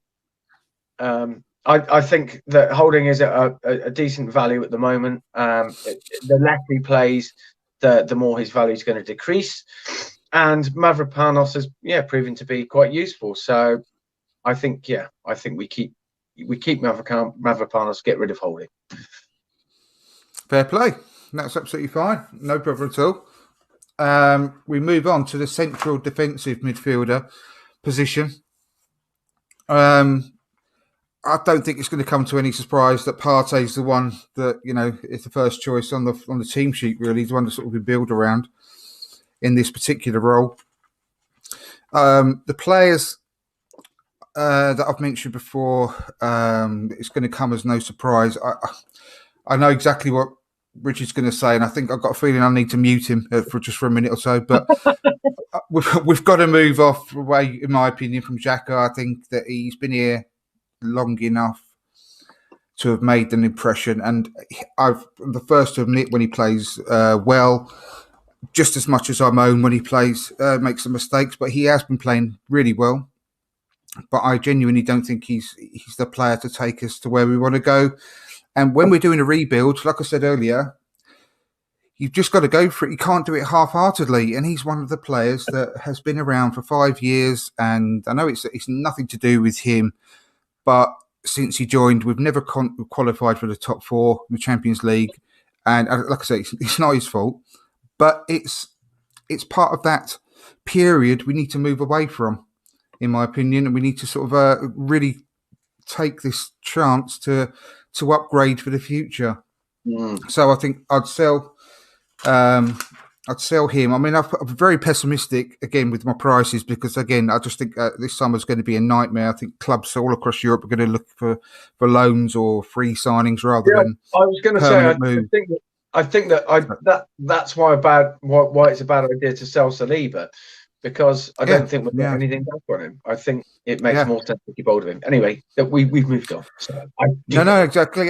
And I mean, to your point about selling Holding and bringing in Mavropanos, I mean, it's the same thought process really as what I did, but the other way around. I mean, Holding has already got. He's really well settled within the squad. He's got a lot of Premier League experience. So keep Holding and sell Mavropanos while his price is really, really high. Yeah, it's a tough decision, and no, there isn't the right one. It's just it's all about opinions. But I think Mavropanos' value has gone from right there to right up there because of the season that he's had. So it might be an ideal time to cash in on him. But yeah, I would sell. I'll put down 15 to 20 million for Xhaka. Now, I would. That's really low, and I know that we should be aiming for more. But in this kind of climate, like I said, I'm erring on the side of caution. So that's what I would, absolute minimum, we would be looking to sell him for. But I would be looking to. There's a few choices. There's that are players that I like. I like Douglas Luiz. I like Yves Bissouma. I like Thomas Souček. The one right at the top of my list is, I know it's one that I've been banging on about for ages now, and I'm getting bored about it. But it's the AZ Alkmaar skipper, Teun Koopmeiners. The more I read about him and the more I see him, the more I like him. I just desperately wish that we were in for him. I know that we have made inquiries because, as I said, I've spoken to the guy that works for AZ Alkmaar. He knows the player personally. He knows his agent. And he knows that Arsenal have made contact in the past. But, I mean, look at this, right? This is this season. 26 appearances. Bearing in mind, he spent 16 of those 26 appearances have been as a central defensive midfielder. He's got 9 goals, 4 assists so far as a CDM. He's played 9 times as a central midfielder. He's got 4 goals and 1 assist. And he's played once as a centre-back and he's got 1 goal. So all in all, 26 appearances, 14 goals, 5 assists. I know it's the Dutch league, but that is very talented player. It's very good numbers wherever you're playing. He's got the stature. He's about 6'2", 6'3". Really quick, very athletic again. He will complement Thomas Partey's style of play superbly. One of them will be able to go forward, the other one will be able to sit back, and vice versa. He's deadly at with his head. He takes their free kicks, regularly bangs in free kicks. But the thing I also love about him is his attitude. He's I said this yesterday on Ryan's podcast. He's got the same sort of attitude as De Ligt from the Ajax before when he met. Remember that video that was doing the rounds? I think it was before the semi-final appearance in Champions League where he was standing on a table addressing all those people when he was only 20, 21 at the time, De Ligt. And it's been widely said that this guy, Teun Koopmeiners, has got the same kind of attitude. He's been captain for at least 2 or 3 years now, and he's only 22, 23 still. Since he was 20, Andrew. Excuse me. I think he's since he was 20 when he became captain. Mm-hmm. Yeah. I think he's just turned 23, if I remember rightly. His value is around 15 million. I think if we could get him for 15 to 20 million pound, I mean, what a player for the future to replace Granit Xhaka with. I couldn't think of a better one, personally. I would like also then Miguel Aziz to be a regular part of the first team squad next season. He's got the talent, and I would want him to be the first reserve to sort of jump in at the end of Premier League games to play cup games. I really want to get him integrated. He needs to sign a new contract as a matter of urgency because it runs out in the summer. He is a really, really talented guy, and we cannot lose him. And I really want to see him in the first team squad next year. So they are my three, alongside them. I mentioned Douglas Luiz. With the players which we'll come on to later that I'm going to look at selling. Hang on one moment. I need to... Apologies. We've got the room and the budget, and this is in an ideal world, to also buy Douglas Luiz. I would love to get him as well, if I possibly could, because he's only 21, 22. Not the finished article by any means, but I think that he's got a player of immense potential. I really like him. And yeah, in an ideal world, I'd like to get Coke Miners and Douglas Luiz. I'm going to go to you this time. I think I went to Mike first last time. We need to get a little bit of a move on to get through these, so we don't want to have a 2-hour show. Chapper, so what's your ideal for CDM? Well, I just wanted to say, actually, with regards to the Cook Miners thing, because you were saying, oh well, yeah, I know it's the Dutch league, but don't forget Steven Bergwijn came from the Dutch league. Oh yeah. Sorry. A lot of great players have come from the Dutch league, mate. A lot of great players. No, yeah, right, exactly. No, yeah, fair enough. I think keep Granit Xhaka for one more year. And my reasoning behind this is because I want to get I do want to get a new young central midfield player in who has those very similar qualities, but doesn't get caught flat-footed all the time, has a bit more of an engine, has an excellent passing range, and we were talking again about attitude. And I made a comment on Twitter the other day, which you also commented on. So I really, really like the look of Boubakary Soumaré, who I think we were in for last year as well, with all the kind of party when all the party rumours were going on. Now a lot of people are have said, well, he's too similar player to Partey, etc. But this is my reasoning behind keeping Xhaka. Is that if you've got Xhaka for another year and Soumaré sort of competing, sharing the same spot, then I think that their skill set is similar enough that they can sort of combine to make the super midfielder, the super party partner, if you like. I could be talking out of my arse here, but that's my hot take.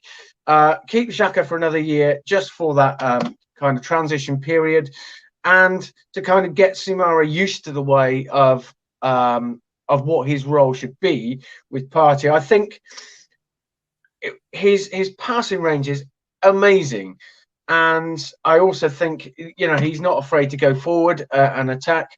And again, it's that whole kind of like sharing the duties with Partey. I think he would be fantastic for us. My next, so I've gone Partey, Xhaka, Soumaré. My next, my next choice will be a controversial choice, I'm sure, but I am willing to give Joe Willock another shot. I think that we should get him back on loan. I think he's done okay at Newcastle this year, but I just think we need a little bit of variety in midfield. And this is in this CDM role, in the defensive positions. Sorry. Well, I'm just talking about in midfield. Shall we say? That's fair enough. Fair enough. Just want to Four, specify. two, Yeah. I'm talking. I suppose I'm using like a 4-2-3-1 formation. Yeah. Yeah. So and I'm saying so. I've got 4 midfielders there, and the fourth one is Willock. Just because I think that he offers something a little bit different, and he's got that kind of drive and that dynamic to shake things up a little bit, to grab things by the scruff of the neck a little bit. He's done all right at Newcastle this year, so that little bit of experience would serve him well. And I think, yeah, let's give him another year. Plus, we don't have loads of money. There you go. Fair enough. Richard, on to you. Yeah, I mean, obviously, Thomas Partey is the, like you said, building the team around him.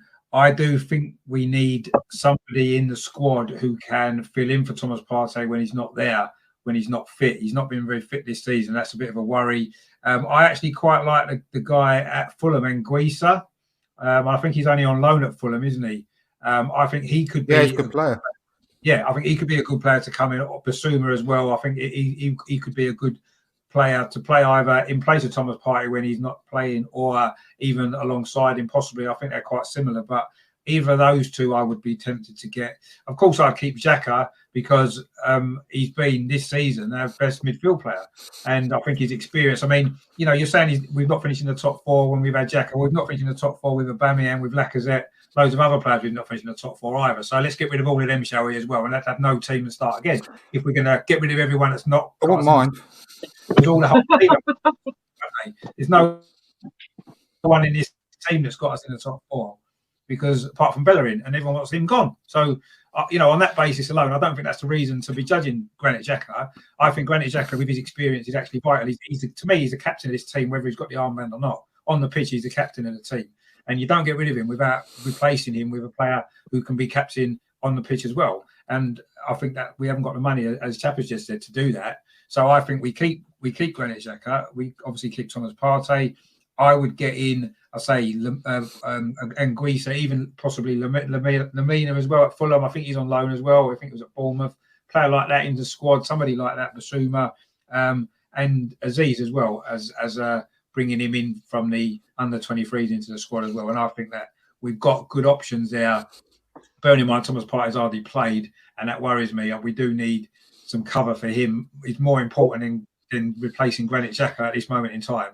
I think getting someone to cover for Thomas Partey is more important in his role and what he offers to the team, which is unique in our squad. We've got no one else like him. So that should be a priority. Replacing Granit Xhaka isn't a priority because we've got a couple of players who can come in and do that maybe similar sort of job. I'd get rid of El Neni, by the way, as well. I'd sell El Neni, and I would send Ceballos back where he's come from and pay for his plane ticket as well. So, I mean, Willock, I know he's more of an attacking player. I wouldn't take Willock back. I'd sell him to Newcastle because they love him and he's doing okay there. He's not good enough for us if we want to improve. Maitland-Niles as well, who's kind of a defensive midfield player in his head. I would send him somewhere else as well, sell him while we can, or somewhere else, because again, it's a player off the wage bill. It's money coming into the club. Torreira, don't forget Torreira and Guendouzi. Actually, I would keep Guendouzi. I'd get him back in the squad, and maybe sell Torreira. Although Torreira's a better player, I forgot those guys. Yeah, Torreira doesn't want to really be with us, does he? So, although he's a better player, if we could get him down back, on my tail list, but that's the one thing. Sorry, excuse me. I'm sorry, Richard. Carry on. I do apologise. I was just going to say, if we could get the Torreira back that we had when he first came for the first 6 months, I would have him back, but I don't think we will. I don't think he was ever settled in London, and I'm not sure. So I would bring Guendouzi back in the squad because I think he's versatile, and if he can sort his head out and get his attitude right, he can be a good player for us, actually. So everybody else I would sell or get rid of or loan out, whatever, and that would be it, with Aziz coming into the squad a bit more as well, and that's our defensive midfield area, I think, pretty well sorted out, actually, and that will take us forward in a good way, I think. I'd love to see Guendouzi and Torreira under Mikel Arteta to see what he could do with them. If we could get the best of them, I think it could really work. I think that Torreira could actually be a great partner for Thomas Partey, but I don't think he would. Sure. Exactly like you said, I don't think he wants to come back. I don't think he's settled. And I think the bridges, that ship has sailed. The bridge is burned. So you're going to say something there, Chappers? I was just going to say that Guendouzi's gone on record just this week, hasn't he? Basically, Yeah. sort of certainly trying to build bridges publicly by saying, when I go back to Arsenal, I'm going to give it all my all. Because he's been told that he's not got a future there. That's what's happened there. You know, honestly, I'll bet you £1 million he knows that he's not going to be kept on there. They're also in danger of being relegated, if I'm honest. But he's not done as well as we thought he was doing overall, I don't think. But I still like him. I still think he's a player there. But I think he's going to be doing his future because of his attitude. And also, I forgot about Elneny. Just quickly, Elneny, I just want to quickly say, in my thoughts, I think we've got exactly the same situation that I was talking about with Kolasinac. He's got a year left in the summer. Yeah. His actual transfer marked value is £5 million. Honestly, I don't think it's worth selling him. For him, isn't it? Yeah, about that. It's not worth selling him for £5 million. I mean, even if it's less than £5 million, he's not on a lot of money. He's not on a lot of money at all. I think he's another one that's worthwhile just keeping around and let him go free next year because for the money you get for him, loan him out for a season. Loan him out. Is it worth it though? I mean, he's more worth having as a decent, come on in the last 15 minutes to keep things tight type of player for us than guy. Just getting rid of his small wages. How can you, Richard? How can you sit there shaking your head? The fact that just callously wanting to get rid of I don't think he's worth. He's not on a lot of money. Beautiful man that is Mohamed Elneny. He's just adorable. Leave him alone. I honestly think it's worth keeping him for the last year, just letting him go on a free. I don't think the money we save on his wages or the money we'll get for him is worth it. I think it's worth just having him around. He's a very, very popular player. He always gives his all, doesn't he? I don't know. Anyway, I forgot to mention that. So I thought very similar sort of. I'd give my all if I played for Arsenal, but I'm not good enough either. No, I'm not saying he is, but we've got him. He's on a small wage in comparison to other players, and we're not going to get hardly anything for him. Let's face it. So it's one of those. It's one of those, really. I'm just trying to be practical. Right, Mike, what's your thoughts? Okay, all right. Initially, I'm selling 6 and loaning 1. I'm selling Guendouzi. I don't think there's in a million years that Arteta's going to want him back in the squad. I think that's it for him. Torreira, I think, is in the wrong league, as is Dani Ceballos. I think that they're good players. I think they're in the wrong league. The English Premier League, I don't think suits them. I would toyed with this one like I did with David Luiz, but I'm selling Granit Xhaka because I want to have central midfielders that have a higher floor. And I know people talk about higher ceilings, and I want that too. But Granit Xhaka has a very, very low floor, meaning that the negative side is just too much of a hindrance when we come up against the very best teams, or sometimes even the average teams. The fact that he's not quick, the fact that he's got a hot temper. Can I just get your permission to steal that for future reference? With that, he's got a low floor rather than a high ceiling. I just want your permission whilst I'm thinking about it. Thank you. Cheers. Sure. But that's the thing with me. I think he's staying. I think he's going to get a new contract. I'm actually okay with that to a certain degree. But I also chose to sell Granit Xhaka because I don't think that he's going to be okay with being a rotational option. And I think that's where Arsenal are going. I think they're going to move him into a rotational position when they bring somebody more athletic in. And I just don't think that, having played every minute of every game and knowing what he's like, I don't think he's going to be cool with that. So I think he could turn out to be a problem in the dressing room. It's just my personal opinion. Elneny, I really like Mohamed Elneny, but my concern with Elneny is after his wonderful game at Old Trafford, he decided to pass backwards for another 3 months and became too negative. And I wish he wouldn't, because he's so technically secure. Don't think there's a necessity. Joe Willock, I think, is a wonderful player. And I was tempted to loan Joe Willock, but I think Joe Willock is a box-to-box midfielder in a 4-3-3. He needs to play in a 4-3-3 like Aaron Ramsey did and never got to do at Arsenal. And I think he would also be the midfielder that needs to get the goals for Arsenal. I just don't think we're going to play the 4-3-3. So I got rid of Joe Willock. Loaning out Ainsley Maitland-Niles. like for him to make a smarter choice and go for a team that keeps possession of the ball rather than hits the ball over his head, like it's happening at West Brom. But I'm a strong believer in Ainsley Maitland-Niles. And moving on from him, the guys I've purchased, I wanted Maitland-Niles to be in the first team a couple of years ago as a central midfielder, because I think that he is the Swiss Army knife midfielder that Arsenal need. And when we signed Thomas Partey, I remember writing a blog about the first thing that we would want or notice when we signed Thomas Partey is we'd want his twin brother, because Thomas Partey, as we're all seeing, can do everything.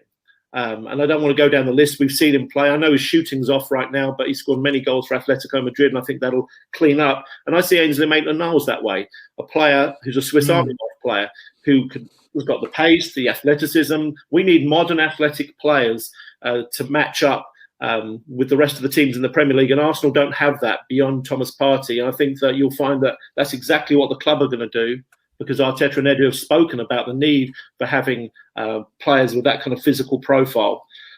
So I made my criteria of purchases on players who can play with more tempo, have the ability to have pitches in their mind and can play 1 and 2 touch, offer belief to the players around them, like Thomas Partey, who raised Granit Xhaka's game. There's no doubt about it when he showed up and plays next to him. Guys who've got capabilities of scoring goals, because I think we scored 1 goal from central midfield this year. And flexibility. I think you'll find the future with Arteta is going to be not just forwards attacking players, but midfielders that the other team don't know who's playing DM, who's playing central midfield, and they can move around. So on to the players I've chosen. My first one is Aurélien Tchouameni. You may or may not have heard of him. He's Monaco's central midfielder. He is Thomas Partey's twin brother. I've been looking for Thomas Partey's twin brother because I know you may say, well, we need somebody different to complement. Well, if you've got the full skill set, you can pick out which school you want. So if Thomas Partey needs to be the defensive player, we know he can do that. We can also see him further forward as a central midfield player. And this guy can do the same thing. He actually looks quite like him as well. So, but he's a wonderful, wonderful young talent. The other one is Zambo Anguissa, same as Richard. Same thing. I want a Swiss Army knife player, a guy that can play quickly, who can break the lines on the dribble. He's got the most tackles and the most running with the ball from midfield, I think, in the Premier League. Both of those statistics. And I wasn't aware of that till the other day. And I think if we could get him for about 25 million, what a wonderful player he is. And maybe the main one is Yves Bissouma, because Yves Bissouma encompasses everything I think that Arsenal need. Plays quickly, wonderful movement off the ball, positional sense, athleticism, everything that Arsenal need. And he might be actually my first pick if I was going to make my choice first, second, third. So there you go. There's 3 I've bought, keeping Thomas Partey and promoting Miguel Aziz, who's a different kind of player, but more elegant, isn't he? I think definitely. Don't think the club are going to do that. I think they're going to loan him, sign a contract and loan him. But I think he's going to be a future midfielder for 5 to 10 years. He's good enough. I think he's good enough to start playing for the first team now. Personally, he's 19. He's not like he's 16 or anything. He's wet behind the ears anymore. He's 19. I think he's grown a lot in the last 12 months as well in stature. He's got a lot of more muscle. But I think everything I agree with all that, and you know. What your other 2 as well said about the other players that you've mentioned, I still have to say, you know, all of the qualities that you've mentioned with all the other players, I still have to say Tayan has got all of those as well, and and the reason I sort of I like him so much as well is not only his age and the fact that what you said, Richard, really hit home. You can't sell Granit Xhaka and get rid of his leadership on the pitch without replacing it. That's what he's got over and above, I think, a lot of the other people we've been speaking about as targets to come in. He has got that in abundance. So we wouldn't be left quite so weak on the pitch with him around. I don't think he's the sort of person who will let anyone sort of slack that's playing on the same pitch as him. So I think he's a really good thing in his favour as well. Also, Bissouma, I totally agree with. I think he's a fantastic player. I think he may get priced. I think it's going to be a bit of a bidding war for him amongst the top clubs, and I think he might be priced out of our bracket. I think he'll end up probably going for more than Thomas Partey. we've got Thomas Partey for. And the thing is with Teun Koopman is I'm pretty convinced we'll get him for under £20 million quite comfortably. So it would also leave an awful lot of money for the rest of the other acquisitions that we need. Can I add a couple of other quick and thoughts? The goal scoring. I mean, his goal scoring speaks for itself that I mentioned earlier. Sorry. Yeah, I'm going to add just a couple more. There are some players that I consider that I think are worth thinking about. Gini Van Alden still hasn't signed a contract. He's free in the summer. And I think Arsenal needed better experienced players for a long time. And I think he's arguably the best experienced player in the Premier League in that category. I think Ryan Gravenberch at Ajax is probably going to go big. I like him. I like him a lot. Ricky Puig at Barcelona is if you wanted to have a more slight Santi Cazorla type central midfielder. But the two that I wanted to just touch on for a second, James Ward-Prowse, I think has so much value because he's the best in the Premier League at set plays, corners and free kicks. You get about a total of about 10 of those a game, and he's unmatched. And I think he's also a very good central midfielder. And here's a really interesting one. You guys can think about this. Barcelona are over £1 billion in debt. So somebody high profile has to be sold, if not 2 or 3 guys at Barcelona. And so I'm wondering if there's a way somehow to try and prize Frankie de Jong away, because I don't think there's a better central midfielder in world football in his category as far as being a ball player and the age that he's at. So that totally depends on the manager. If they do end up keeping Koeman for any reason whatsoever, then he wants to build his team around him. If Koeman leaves and Xavi comes in, for example, which I think is less likely now because of their situation, then there's more of a chance, yeah. But I think he definitely wants to build his team around Frankie de Jong. Koeman does, but it depends. It totally depends what's going to happen with the managerial situation.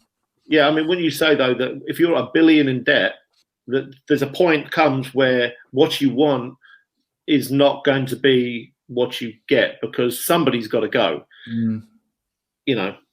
Just trying to take advantage there of their situation. Absolutely agree. Yeah, it'd be great. It'd be amazing, wouldn't it? I mean, wow. I've just seen that apparently Arsenal was supposed to be really interested in Sander Berg from Sheffield United. Yeah. He's a sort of defensive midfield player, isn't he? So maybe that's where the direction we're going to be going. That's a new one on me. I'll have to be completely honest with you. I haven't heard that. So yeah, we'll. I know that we've been going on a little while. We have to sort of hurry up. I know you're in a bit of a time thingy yourself, aren't you, Chapper? So why don't you give us your attacking midfield options and your strikers in one segment before you go, mate? I was just mentioning that in the private chat. It says, guys, do you mind if I fall quickly as have to go shortly? Shit quickly. Shoot quickly. FFS. There we go. That's predictive text for you. Okay. I'm very quickly. I'm just going to very quickly reel through these. Pierre-Emerick Aubameyang, Martin Odegaard. We shell out some cash for him. Emile Smith-Rowe, Bukayo Saka, Nicola Pepe, Gabriel Martinelli. And the reason is because I think they're all good. What a great reason that is. In all honesty, I don't think there's a massive amount that we need to do to tweak our attack at this point. I think perhaps it's time for Lacazette for us to cash in on Lacazette. It would be maybe it might be worth getting another centre forward in. There's been a couple of names touted. Alexander Isak is one. I've seen a little bit of what he does. He looks great. He's absolutely excellent in my FIFA Bristol City team. I know that much. Odson Eduardo, I think, is another one that's been sort of touted. I think just another centre forward that is a bit younger, a little bit quicker, a little bit hungrier. For the rest of it, I mean, Martinelli's. It could be argued that Martinelli's hungry, but I think the manager needs to be very, very careful and perhaps needs to start giving Martinelli some minutes, because we really don't want to piss off this amazing talent that we have, that we bought for a pittance, because he's just going to want to go.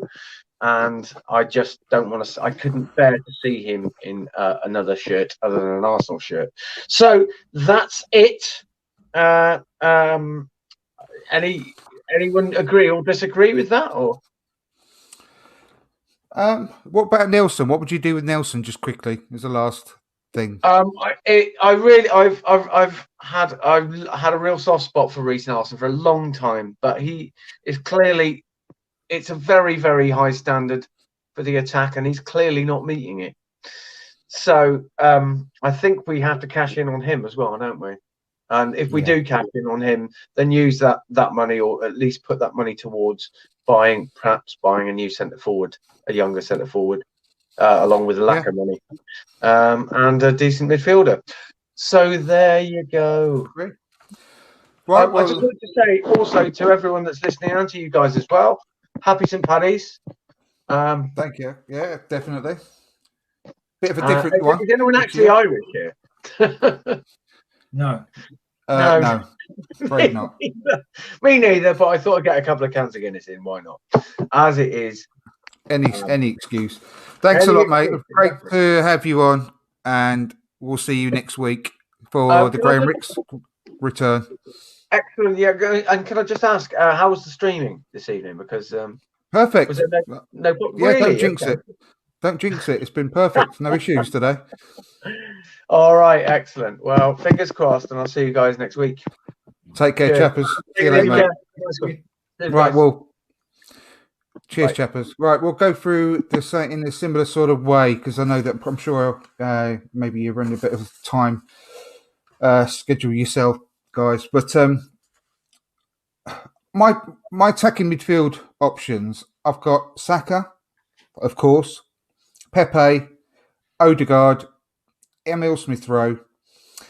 Then I would sell Willock, and I would loan Reece Nelson. I am personally not ready to wash my hands of Reece Nelson yet. I think a good loan for a full season is exactly what we need as well, just to make our decision properly, because I think we've handled his career really poorly, in my opinion. I think he should have gone out on loan for this season. We should have found another loan for him after the first 6 months that he had at Hoffenheim as well. I know he had his issue with a couple of injuries and so on, but I think he was fit for the majority of it, but he didn't play very often. He fell out of favour.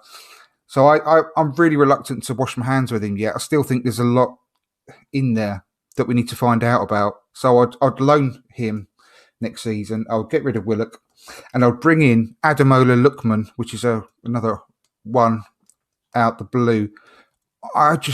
Every time I watch him, I love that player. He's a bit greedy, though, isn't he? He's a little bit too greedy, I think. Probably why I like him in some ways. I think he's got so much talent, though. Honestly, I really do. I think he's got so much talent. He's a player I love watching. He's so direct. He's one of the most direct players you can see in the Premier League at the moment. He gets the ball, and immediately his first thought is just go career towards goal, and he's always getting shots off. I do agree he is a little bit greedy, but he's still very young, and I think he can get that out of his game a little bit. But I love that. I love that type of player, and I can't help it. I just think he wouldn't be a first choice player, would he? I mean, but I think as a squad player, I would love to have him on board. If impact stuff to come on, I think we need perfect. A goal, run at defenders and cause havoc. So yeah, exactly what I had in mind. It's not going to happen, but I just think he's a quality player, a really exciting player, sort of player that gets me off my seat, and there's a lot to be said for that, really, in this day and age. I think a lot of fun has gone out of football, and I think I like watching players that are fun to watch. But with regards to the striking situation, I'll keep a hold of Aubameyang. I really ummed over that, because I thought, and I still would, if we had a good offer for him in the summer, I would probably part ways, if I'm completely honest, and be ruthless. But I think we can't get rid of all of our star players all in one go. And it's highly unlikely we would anyway. I would definitely keep hold of him for one more season if in an ideal world. I would sell Lacazette because 1 year left. It would be a mistake at his age to offer him a new contract. I firmly believe that. We've got to leave on good terms. I think I've got nothing but good things to say about Lacazette. He's had his bad moments as well, but overall, I think he's given us a lot in an Arsenal shirt. Someone actually gave the comparison with Sylvain Wiltord for Lacazette, and that's quite good actually. The career he had, similar, it'll be seen as a similar sort of player in the future as Wiltord was, maybe. Yeah, actually, yeah, that is quite a good comparison. Yeah, it is. Yeah. Aubameyang, Martinelli. I see Martinelli definitely being a player through the middle, long term. I would still put everything I could into getting Balogun to stay, even if we do end up selling him. Get him to sign a new contract, whatever you can do to get some value out of him, but to give him an opportunity, whether it's on loan or whether I think he could play a role some way in our squad. I would do everything we could to keep hold of him in an ideal world. And my choice of a striker to bring in to replace Lacazette is Patson Daka. I think we'd be able to get him for a really good price. I think again we'd probably be able to get him for under 20 million if we play it right. He's got 19 goals and 5 assists in 17 appearances this season. 19 and 5 in 17 appearances. Again, weaker league, I know, but you don't do that if you haven't got a special talent. And he's the right age, and I think he's just got everything. He's big as well. I mean, he's 6'1", I believe, around 6'1". He's powerful, and I think he is the player potentially what we wished about Lacazette was going to be, if you know what I mean. When we signed him, I think he could be that player, but be a bit of a risk. But I think it's a risk worth taking, because I don't think you'd lose money on a player like that at all for the price we could actually get for him. It would only go up, if anything, if he gets more minutes in the Premier League. So I think he's worth a shot. So Mike, what do you think about that? Odegaard, by the way, just for mopping up purposes, which I'll go through at the end, I have been, I don't know if it's cautious or whether it's or not, but I put him down as being able to buy him for 40 million. I don't know what you think about that, but whether that's too low or just about right, or maybe too high, I don't know. But I've put him down as a 40 million purchase. Yeah. Okay. So I'll run through all the attacking players. I've got, let's see, Willian. I know you're going to tell me that we're not going to be able to get rid of him, and you're probably right. But sorry, I forgot about Willian. I've put him down to sell as well, by the way. I forgot to mention that. I thought it was the obvious one. I know. Well, I'm sure he's going to hang on, but I'd try to get rid of him. And I'd try to sell Lacazette as well. Lacazette doesn't even come close to having the skill set that Arsenal need to move forward. His lack of movement is just embarrassing. I think he's a good player, but much like Hector Bellerin, I think Arsenal deserve a whole lot more. I'd loan Eddie and John Gills, keep him out on loan, and maybe give Moller a loan from the under-23s, and then also Keto Taylor-Hart, because I think we can get him to sign a contract and loan him out. He's somebody that could come into the first team as a youngster later on. Okay, moving on. Promising. Yeah. So I've got 6 players for the attacking roles, the 3 players behind the forward. I've got 6 of them, I guess, rotation, right? And what I've done here is I've chosen players that I think that the club are going to be interested in. I think that, again, moving forward, the club are going to be looking for players that offer versatility and flexibility. So I think Arteta long-term, I think one of his long-term goals is to win the game before the game, if that makes sense. As far as the other team has no idea how to prepare, because I think on the practice field these days, there's so much preparation for the other team, more than there ever has been. And if you don't know, for example, whether Smith Rowe's playing attacking mid, left wing, whether Saka's playing right, left, left back. He's played everywhere. I think that's really, really helpful in the modern game and will become increasingly more so. So here's the players. Keep Smith Rowe, obviously keep Xhaka, keep Pepe. Thought about that one, actually. I think there'll be a second-year loan for Odegaard. I think that's how that one will go, and I'd love to have that. My favourite player, the one I'll be most excited to buy of all the players we've discussed, is Buendia. We need some more goals, more of a guarantee of goals, and I'm not sure he offers a guarantee, but he's far more of a goal-scoring threat. Two-footed, much like Cazorla was, can play anywhere across the attacking line. One of my favourite players in world football, that guy. And then the other signing I'd make is Silas Wamangituka. He's also a Stuttgart player. Plays right wing back / right wing, depending on, and can also play centre forward.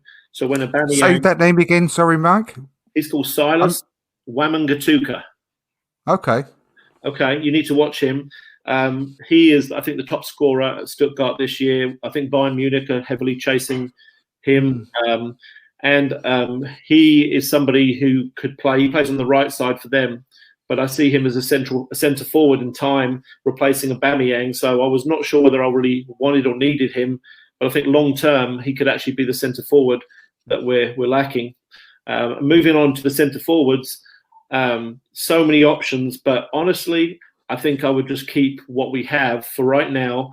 Aubameyang, Martinelli would be contesting the number 1 spot as a centre forward. Balogun, if we can get him to sign a contract, I think he's got every chance to be right in the mix there. And I also wanted to add, like you mentioned, my shortlist also had Patson Daka, and I'd be thrilled if we got him. Gabriel Jesus is one I think that when City bring in a better replacement for Aguero this summer, I think Gabriel Jesus will probably give up, and I think he'll come on the market. Odsonne Edouard, I think he's going to be on the market. I'd be thrilled with him. Calvert-Lewin is perfect for Arsenal, but there's no chance that Everton are going to sell him to Arsenal. Yeah. And then if we want a false 9, which I think is something else, if we're going to become a strikerless team like Manchester City, then Mikel Oyarzabal at Real Sociedad is a fabulous false 9 and can also play on the left. So lots of different options there. Yeah, I like Alex Isak. That I've been talking about him for quite a long time as well. He looks like a really good player, very raw still, I believe. But he's been I think he's about 22, 23 now. But I think because he was at Dortmund originally, wasn't he? And they sent him out on loan because when they got Haaland. But he's a little bit of a mixture. It's funny. He's a little bit of a mixture. I'm not saying he's anywhere near as good as these players. I just lay that down straight away. But a mixture between a Thierry Henry and Ian Wright, with his skill set and the way that he plays football. I'm not saying, I don't know whether he's going to make it, if I'm honest. I thought he would have done by now. I thought he would have really lit up the Spanish league, but he doesn't seem to have done that as much as I would like him to have done. But he's always been a player that I've liked. But I think Daka, so much potential. Edouard, I've always liked Edouard as well, but he's gone slightly down in my estimation this season a little bit because he doesn't seem like the same player. He seems to have put on a lot of weight, and he doesn't. He's still got a great scoring record. Don't get me wrong; he's got 20 odd goals already this season, but he doesn't seem as sharp, and something not quite right there for me. But I do like him a lot. And Richard, apologies, we'll get round to your choices, and then we'd better start wrapping up, hadn't we? Yeah, I mean, there's 5 players in the forward attacking areas that we've got at the moment that I would get rid of if possible. Willian's top of the list, although I agree it's going to be difficult to get rid of him. But if we can, he would be top of the list. Lacazette, as well, as we've all mentioned, I think time for him to move on. Reece Nelson, I would actually sell. I think he has had opportunities, and I don't think he's good enough for what we need to move forward. I think he could be a good Premier League player somewhere, a mid-table. I know we're mid-table at the moment, but like a mid-table club.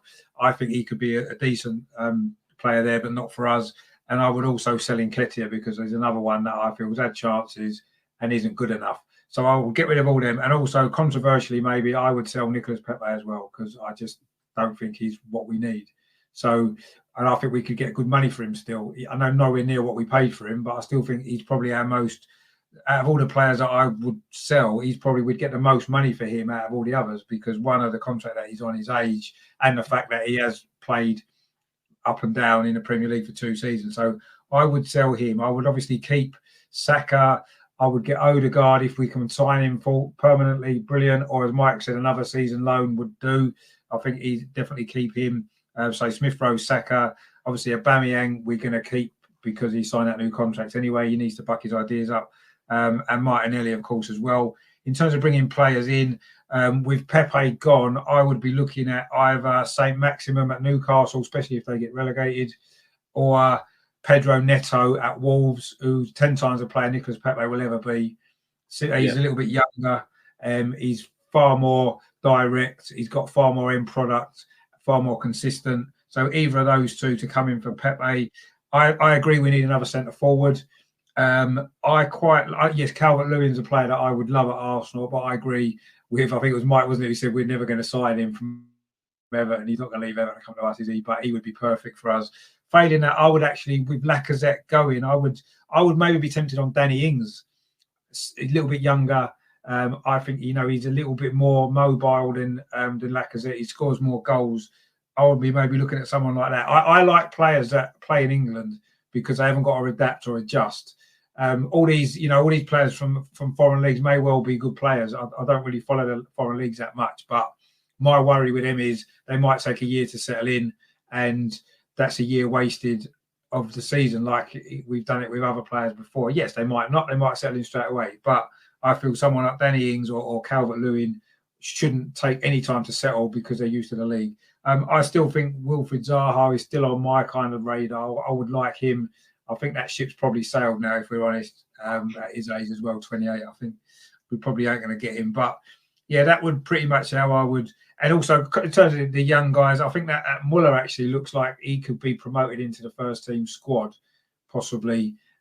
He's another option, isn't he? I don't think we've got an option, someone who's good in the air, who can get on the end of crosses. We do tend to put a lot of crosses in now, and no one's on the end of them. He would maybe give us that extra option without getting Calvert-Lewin, of course, which would seem unlikely. So, I think if we've got some maximum on Neto on the wing, putting in more crosses, Saka who puts in good crosses, Tierney puts in good crosses. We need a centre forward, not like Aubameyang, who's not very good in the air, doesn't attack the ball.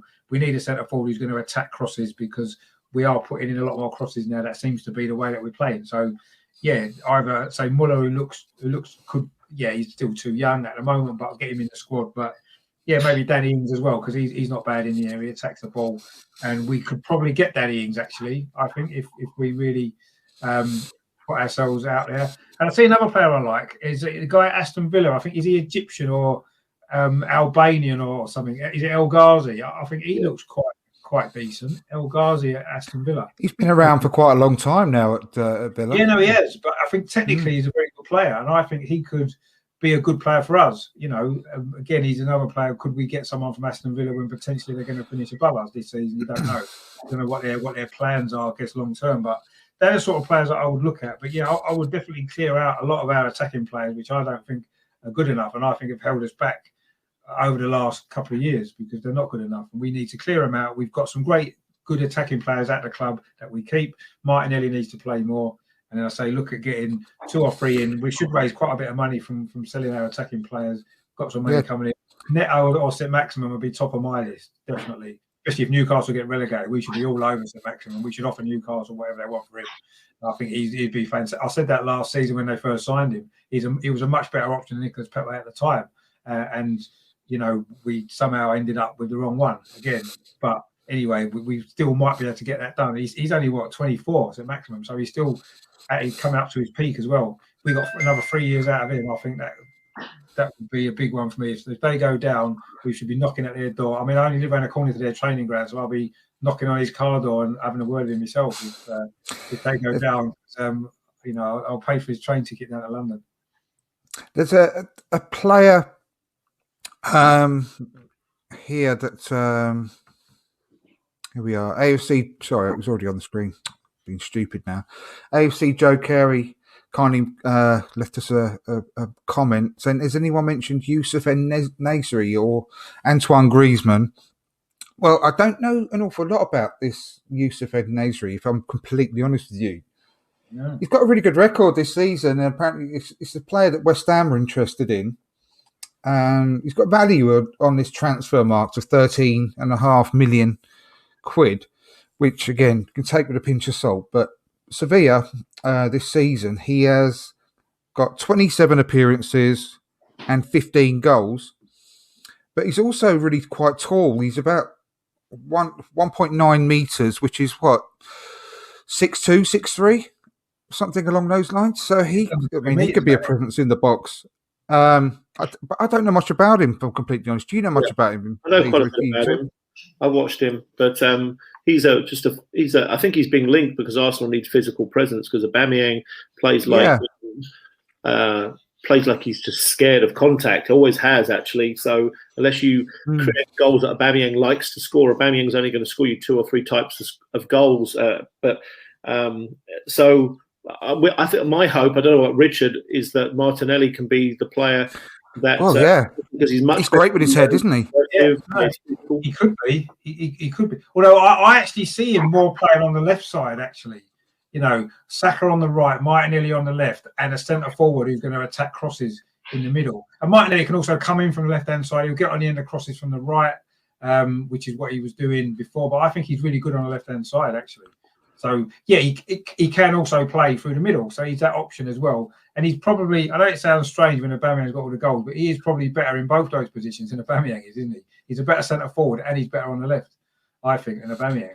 But for some reason, he's not getting a sniff at the minute, which I find baffling. But anyway, I'm sure there's a reason, and I'm sure he'll play more next season. But yeah, I mean, he's good in the area. He attacks the ball. That's the main thing. He wants to get on the end. Exactly.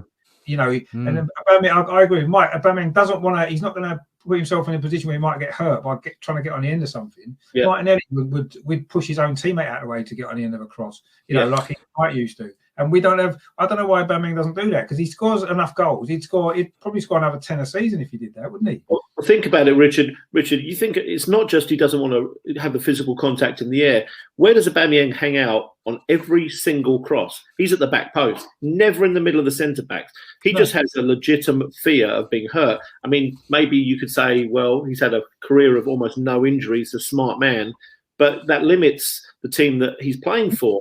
And I love what you said about Martinelli, that he would push his teammate out the way. And the word that I would use, you did it better, but is that Martinelli has hunger. When I watch that guy play, off the ball, on the ball, he's got so much hunger. And I don't see that in Aubameyang, and I never have. He's just a niche player who scores a lot of goals. And because Arsenal don't score many goals, you sort of have to keep him until we find players that can guarantee your goals where he can, you know? Yeah, no, that's the problem we've got, is we've relied so much on Aubameyang's goals over the last 2.5 years, since he's been at, or 3 years, whatever, since he's been at the club, that one, it's maybe stunted other people's opportunities. Nketiah hasn't got as many opportunities as he might have done. Martinelli certainly hasn't got as many opportunities as he might have done, because it's a brave man to leave Aubameyang out of the team for any length of time when he's fit. When you can pretty much guarantee if he plays 10 games, he's going to probably score 7-8 goals, isn't he? Just because that's what he does. And I totally agree. I don't know how he does it, because he doesn't put himself in the right areas often enough. And if he did, he would score 35, 40 goals every season, wouldn't he? If he actually put himself in those positions. Yeah. I can't understand why he doesn't do it. He plays for he's got the stature. He's 6'2", isn't he? Aubameyang, but he doesn't put himself about like that. Yeah, if you think about it, if Aubameyang played for a smaller club, he would be getting 5 goals a season, because those clubs have just whipping cross after cross in the air. They don't play this nice on the ground football. They don't play to your strengths. They just take the little scraps that they have. And Aubameyang would score very, very few goals. He's lucky. He's not maybe lucky. He's a good player, but he's only really ever played for elite clubs the last 7 or 8 years of his career. And that's why, is because the volume of chances that they create for him, he's going to score goals, because what he does very well, but he's limited. No, he is. Yeah, he is. You're right what you said about the type of goals that he scores.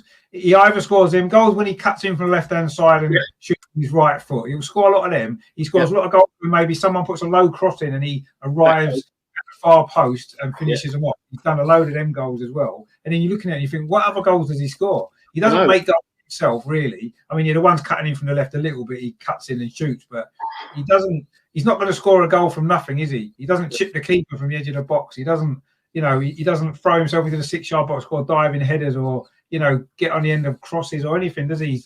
I don't know. I don't understand how he scores so many goals. When you watch him, after time, I said it on my video the other day that he's not. If someone's not setting goals up for him, he's never going to score. And if you lose the game, and the other week we brought him on with about 5 minutes to go in the game, it's like, why are you bringing him on with 5 minutes to go? He's not going to get you a goal unless we've got the ball and we're going to be creating chances. I think we were winning the game and we were just looking to see it out. There's no point bringing him on because he's not going to do anything. He's not going to contribute to that situation at all, is he? I don't know. I like Aubameyang, don't get me wrong, and I understand that he scored a lot of goals for us, and his goals per game ratio is as good as anyone in the last 20 years at the club, probably since Thierry Henry left. But I get frustrated with him because he could score a lot more, and he should score a lot more because he's a natural finisher, isn't he? When he's in those positions, he's a good finisher. He is. And he's a way he reminds me a little bit, and it might seem strange. He actually reminds me a little bit of Theo Walcott. He scored very similar goals to Theo Walcott. Theo Walcott never put himself, maybe Theo Walcott had a little bit more physicality about him actually than Aubameyang does. But they're quite similar, aren't they? Theo Walcott wasn't, even when he played as a centre forward, he wasn't that centre forward, was he? He liked cutting in from the left hand side and shooting, or obviously his pace was a massive asset. The ball through the defence he would run onto and score. But I think they're quite similar type of players actually. As much I love Theo Walcott and I thought he was great for us, but I guess in the overall scheme of things, him and Aubameyang, we need somebody better if we're going to challenge at the top of the league. I think we do, and I think we need a better centre forward. And Martinelli for me would be ideal, but I don't know what's going on with that. Honestly, that's baffling for me. Why is he not? We've all seen the training videos, haven't we? That he's working on his centre forward work.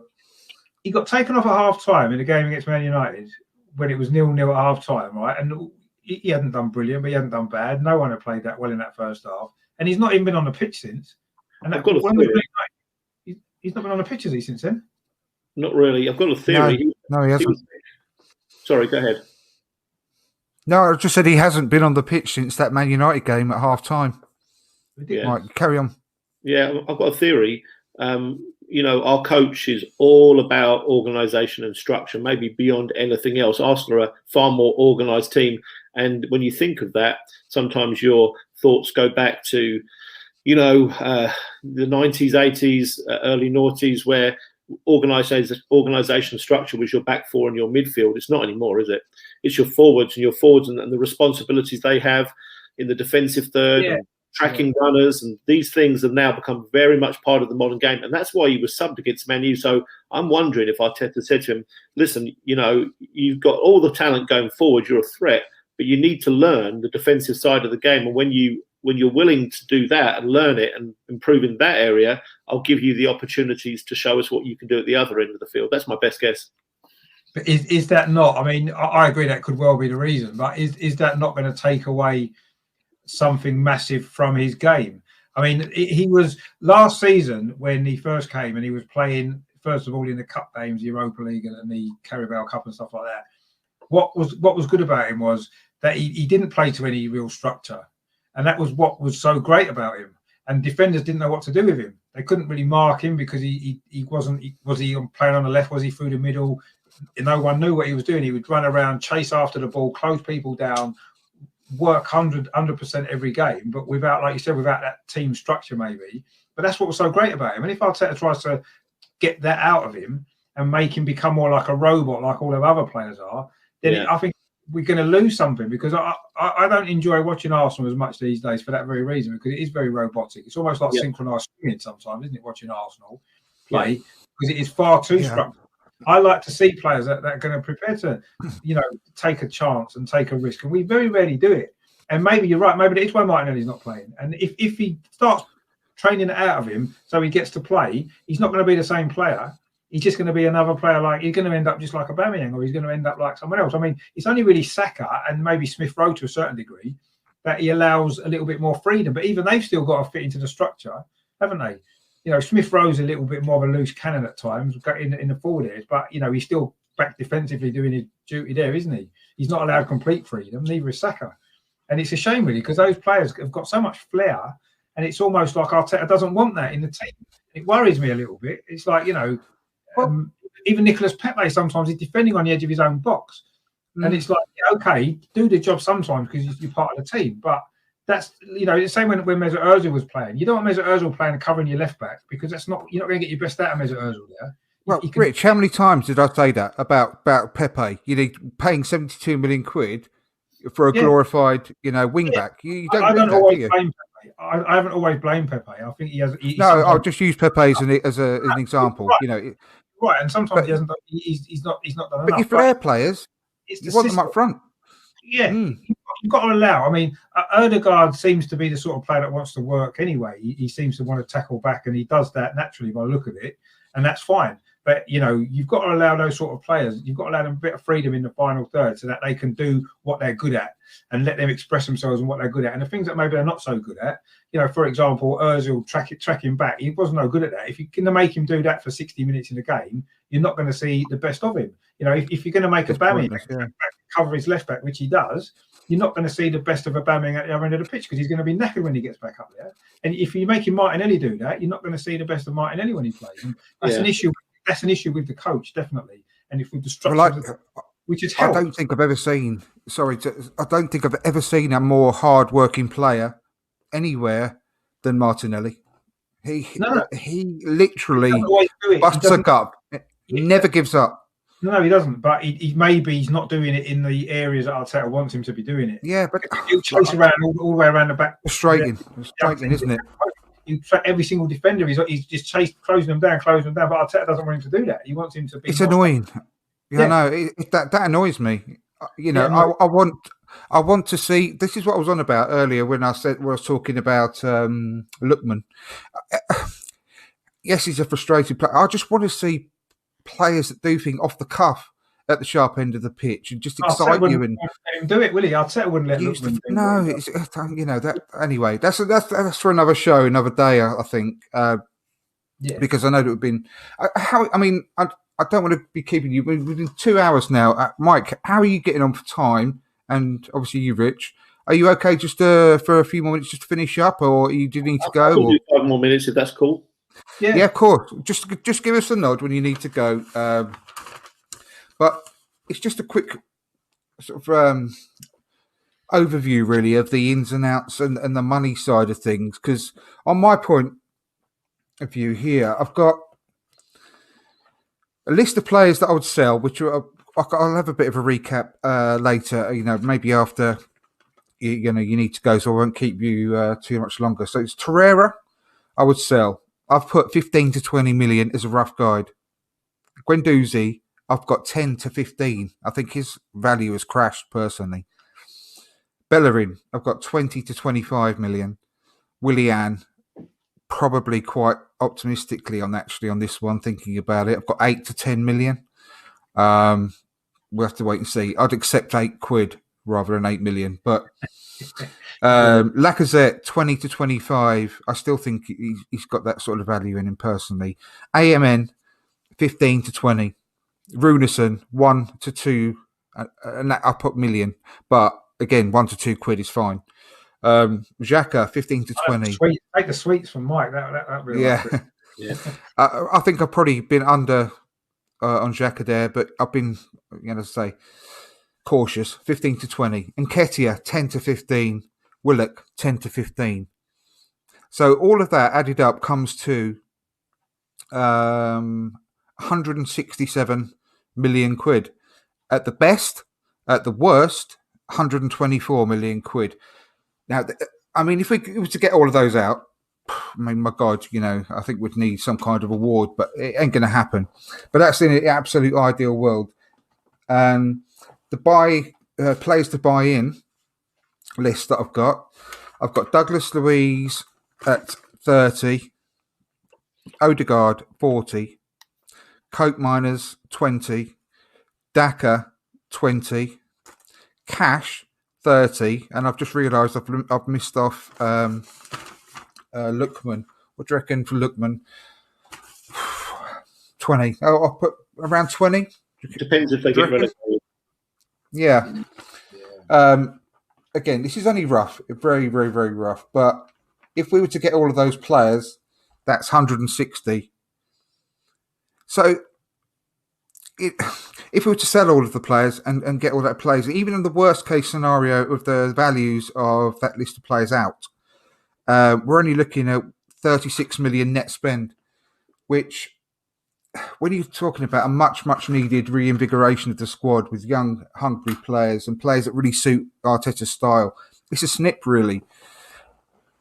It ain't going to happen, but it's just an idea, isn't it, of what can be done and what amount of work has to be done in the summer.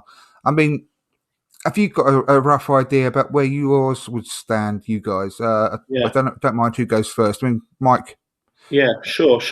Well, before I took the late decision to loan out Maitland-Niles and bring in the guy from Monaco, Chimeni, I actually broke even at 165 million of sales. That's weird, isn't it? It's very similar. Very similar, actually. And so I won't, break it down.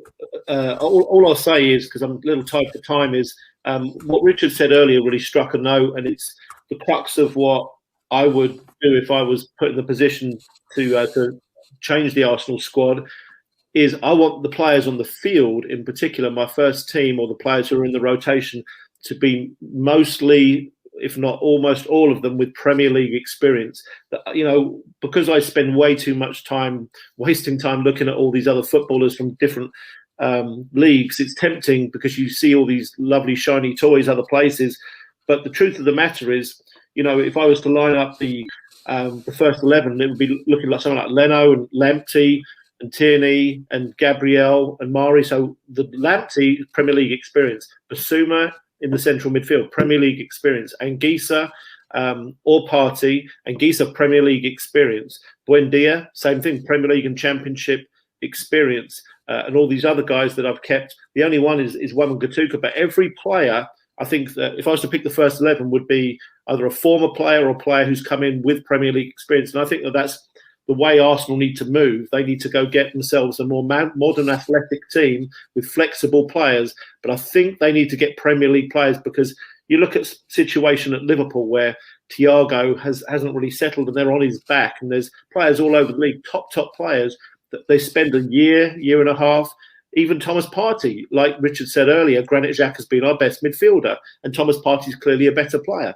But Xhaka has been the better midfielder because he's been around for 5 years. So I'd really rather not have to keep waiting another season for these players to bed in, when you can sign a player like Basuma over maybe a fractionally more talented player from abroad who's going to take a year to 2 years to settle in. So that's my final thought, is I would sign Premier League experience as a priority.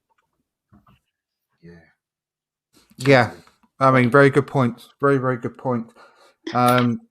Richard, what about yours? I mean, how do you think that yours ins and outs would compare? I mean, I think because I've maybe would have sold a few more players, I've got about 16, and including Saliba, who's probably worth a few quid, Pepe, who's probably worth a few quid. I think I could probably get in, not far short of, 180 million maybe in sales if we got rid of them all. And with the players that I would be looking at buying, I've said, as Mike said as well, players with Premier League experience, we could easily get all of them for a lot less than that. I know you've got to factor in wages and contracts as well, don't forget. And we don't know what players' contracts are going to be. And the reality of the marketplace, obviously. Yeah, it goes without saying, doesn't it?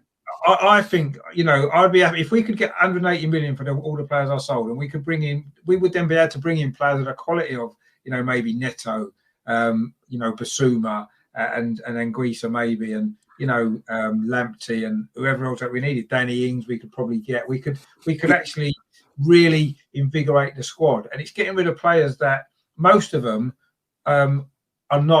haven't done enough while they've been at Arsenal to prove that they're going to be the ones to take us forward anyway. So we're not going to lose anything by getting rid of them. We're going to bring in some cash, and it's going to enable us to buy some players which hopefully can be better. There's no guarantee that they're going to be better. Sorry, one moment, Rich. Sorry to interrupt. Do you need to shoot off now, Mike? Yeah, I probably do, guys. Yeah. Yeah, no, that's absolutely fine. Really appreciate it. I mean, just give everyone a quick shout out where they can see your work, because I know we retweet it at every opportunity and so on and so forth. But it's great stuff that you do. So where can people find it? Yeah. I write the positives, needs, and hopes column for Gunnerstown after every Arsenal game, and I'm on their pubcast after the game. Occasionally, I do the transfer blogs when it comes up to the transfer windows for Le Grove, and the quizzes that Richard is the king of for the Mr. Arsenal channel. I think there's going to be one coming up next week, Richard. So, and of course, Andrew's done those as well. So they're the main things to do. I have a very real tactic for that, to try and get as little points as possible every single week, and it works pretty well most of the time. But yeah, no, Mike, thank you ever so much for coming on. It's been a pleasure. Hope you'll come on again soon. Watch next week for the Graham Rix show. Could be a good one. And please tell Le Grove to stop blanking all my messages that I keep sending him. I don't think he thinks I exist. So put in a good word for me. That'd be great. Sure. And hope to see you again very soon. Thanks very much for your time. Thanks, Andrew. See you, Richard. Cheers, Mike. Take it easy, mate. Speak to you soon, yeah? Yes. See ya. Thank you for listening to From Dial Square to Where. Please help us grow by giving us a 5-star review on Apple Podcasts and following the show on your preferred podcast platform. Please also visit our Facebook page, our Twitch channel, and of course our YouTube channel. And whilst you are there, please subscribe and hit the notification button so you don't miss any upcoming shows. Please also press the like button on the video so we can get recommended by YouTube to other Arsenal fans all around the world. See you soon.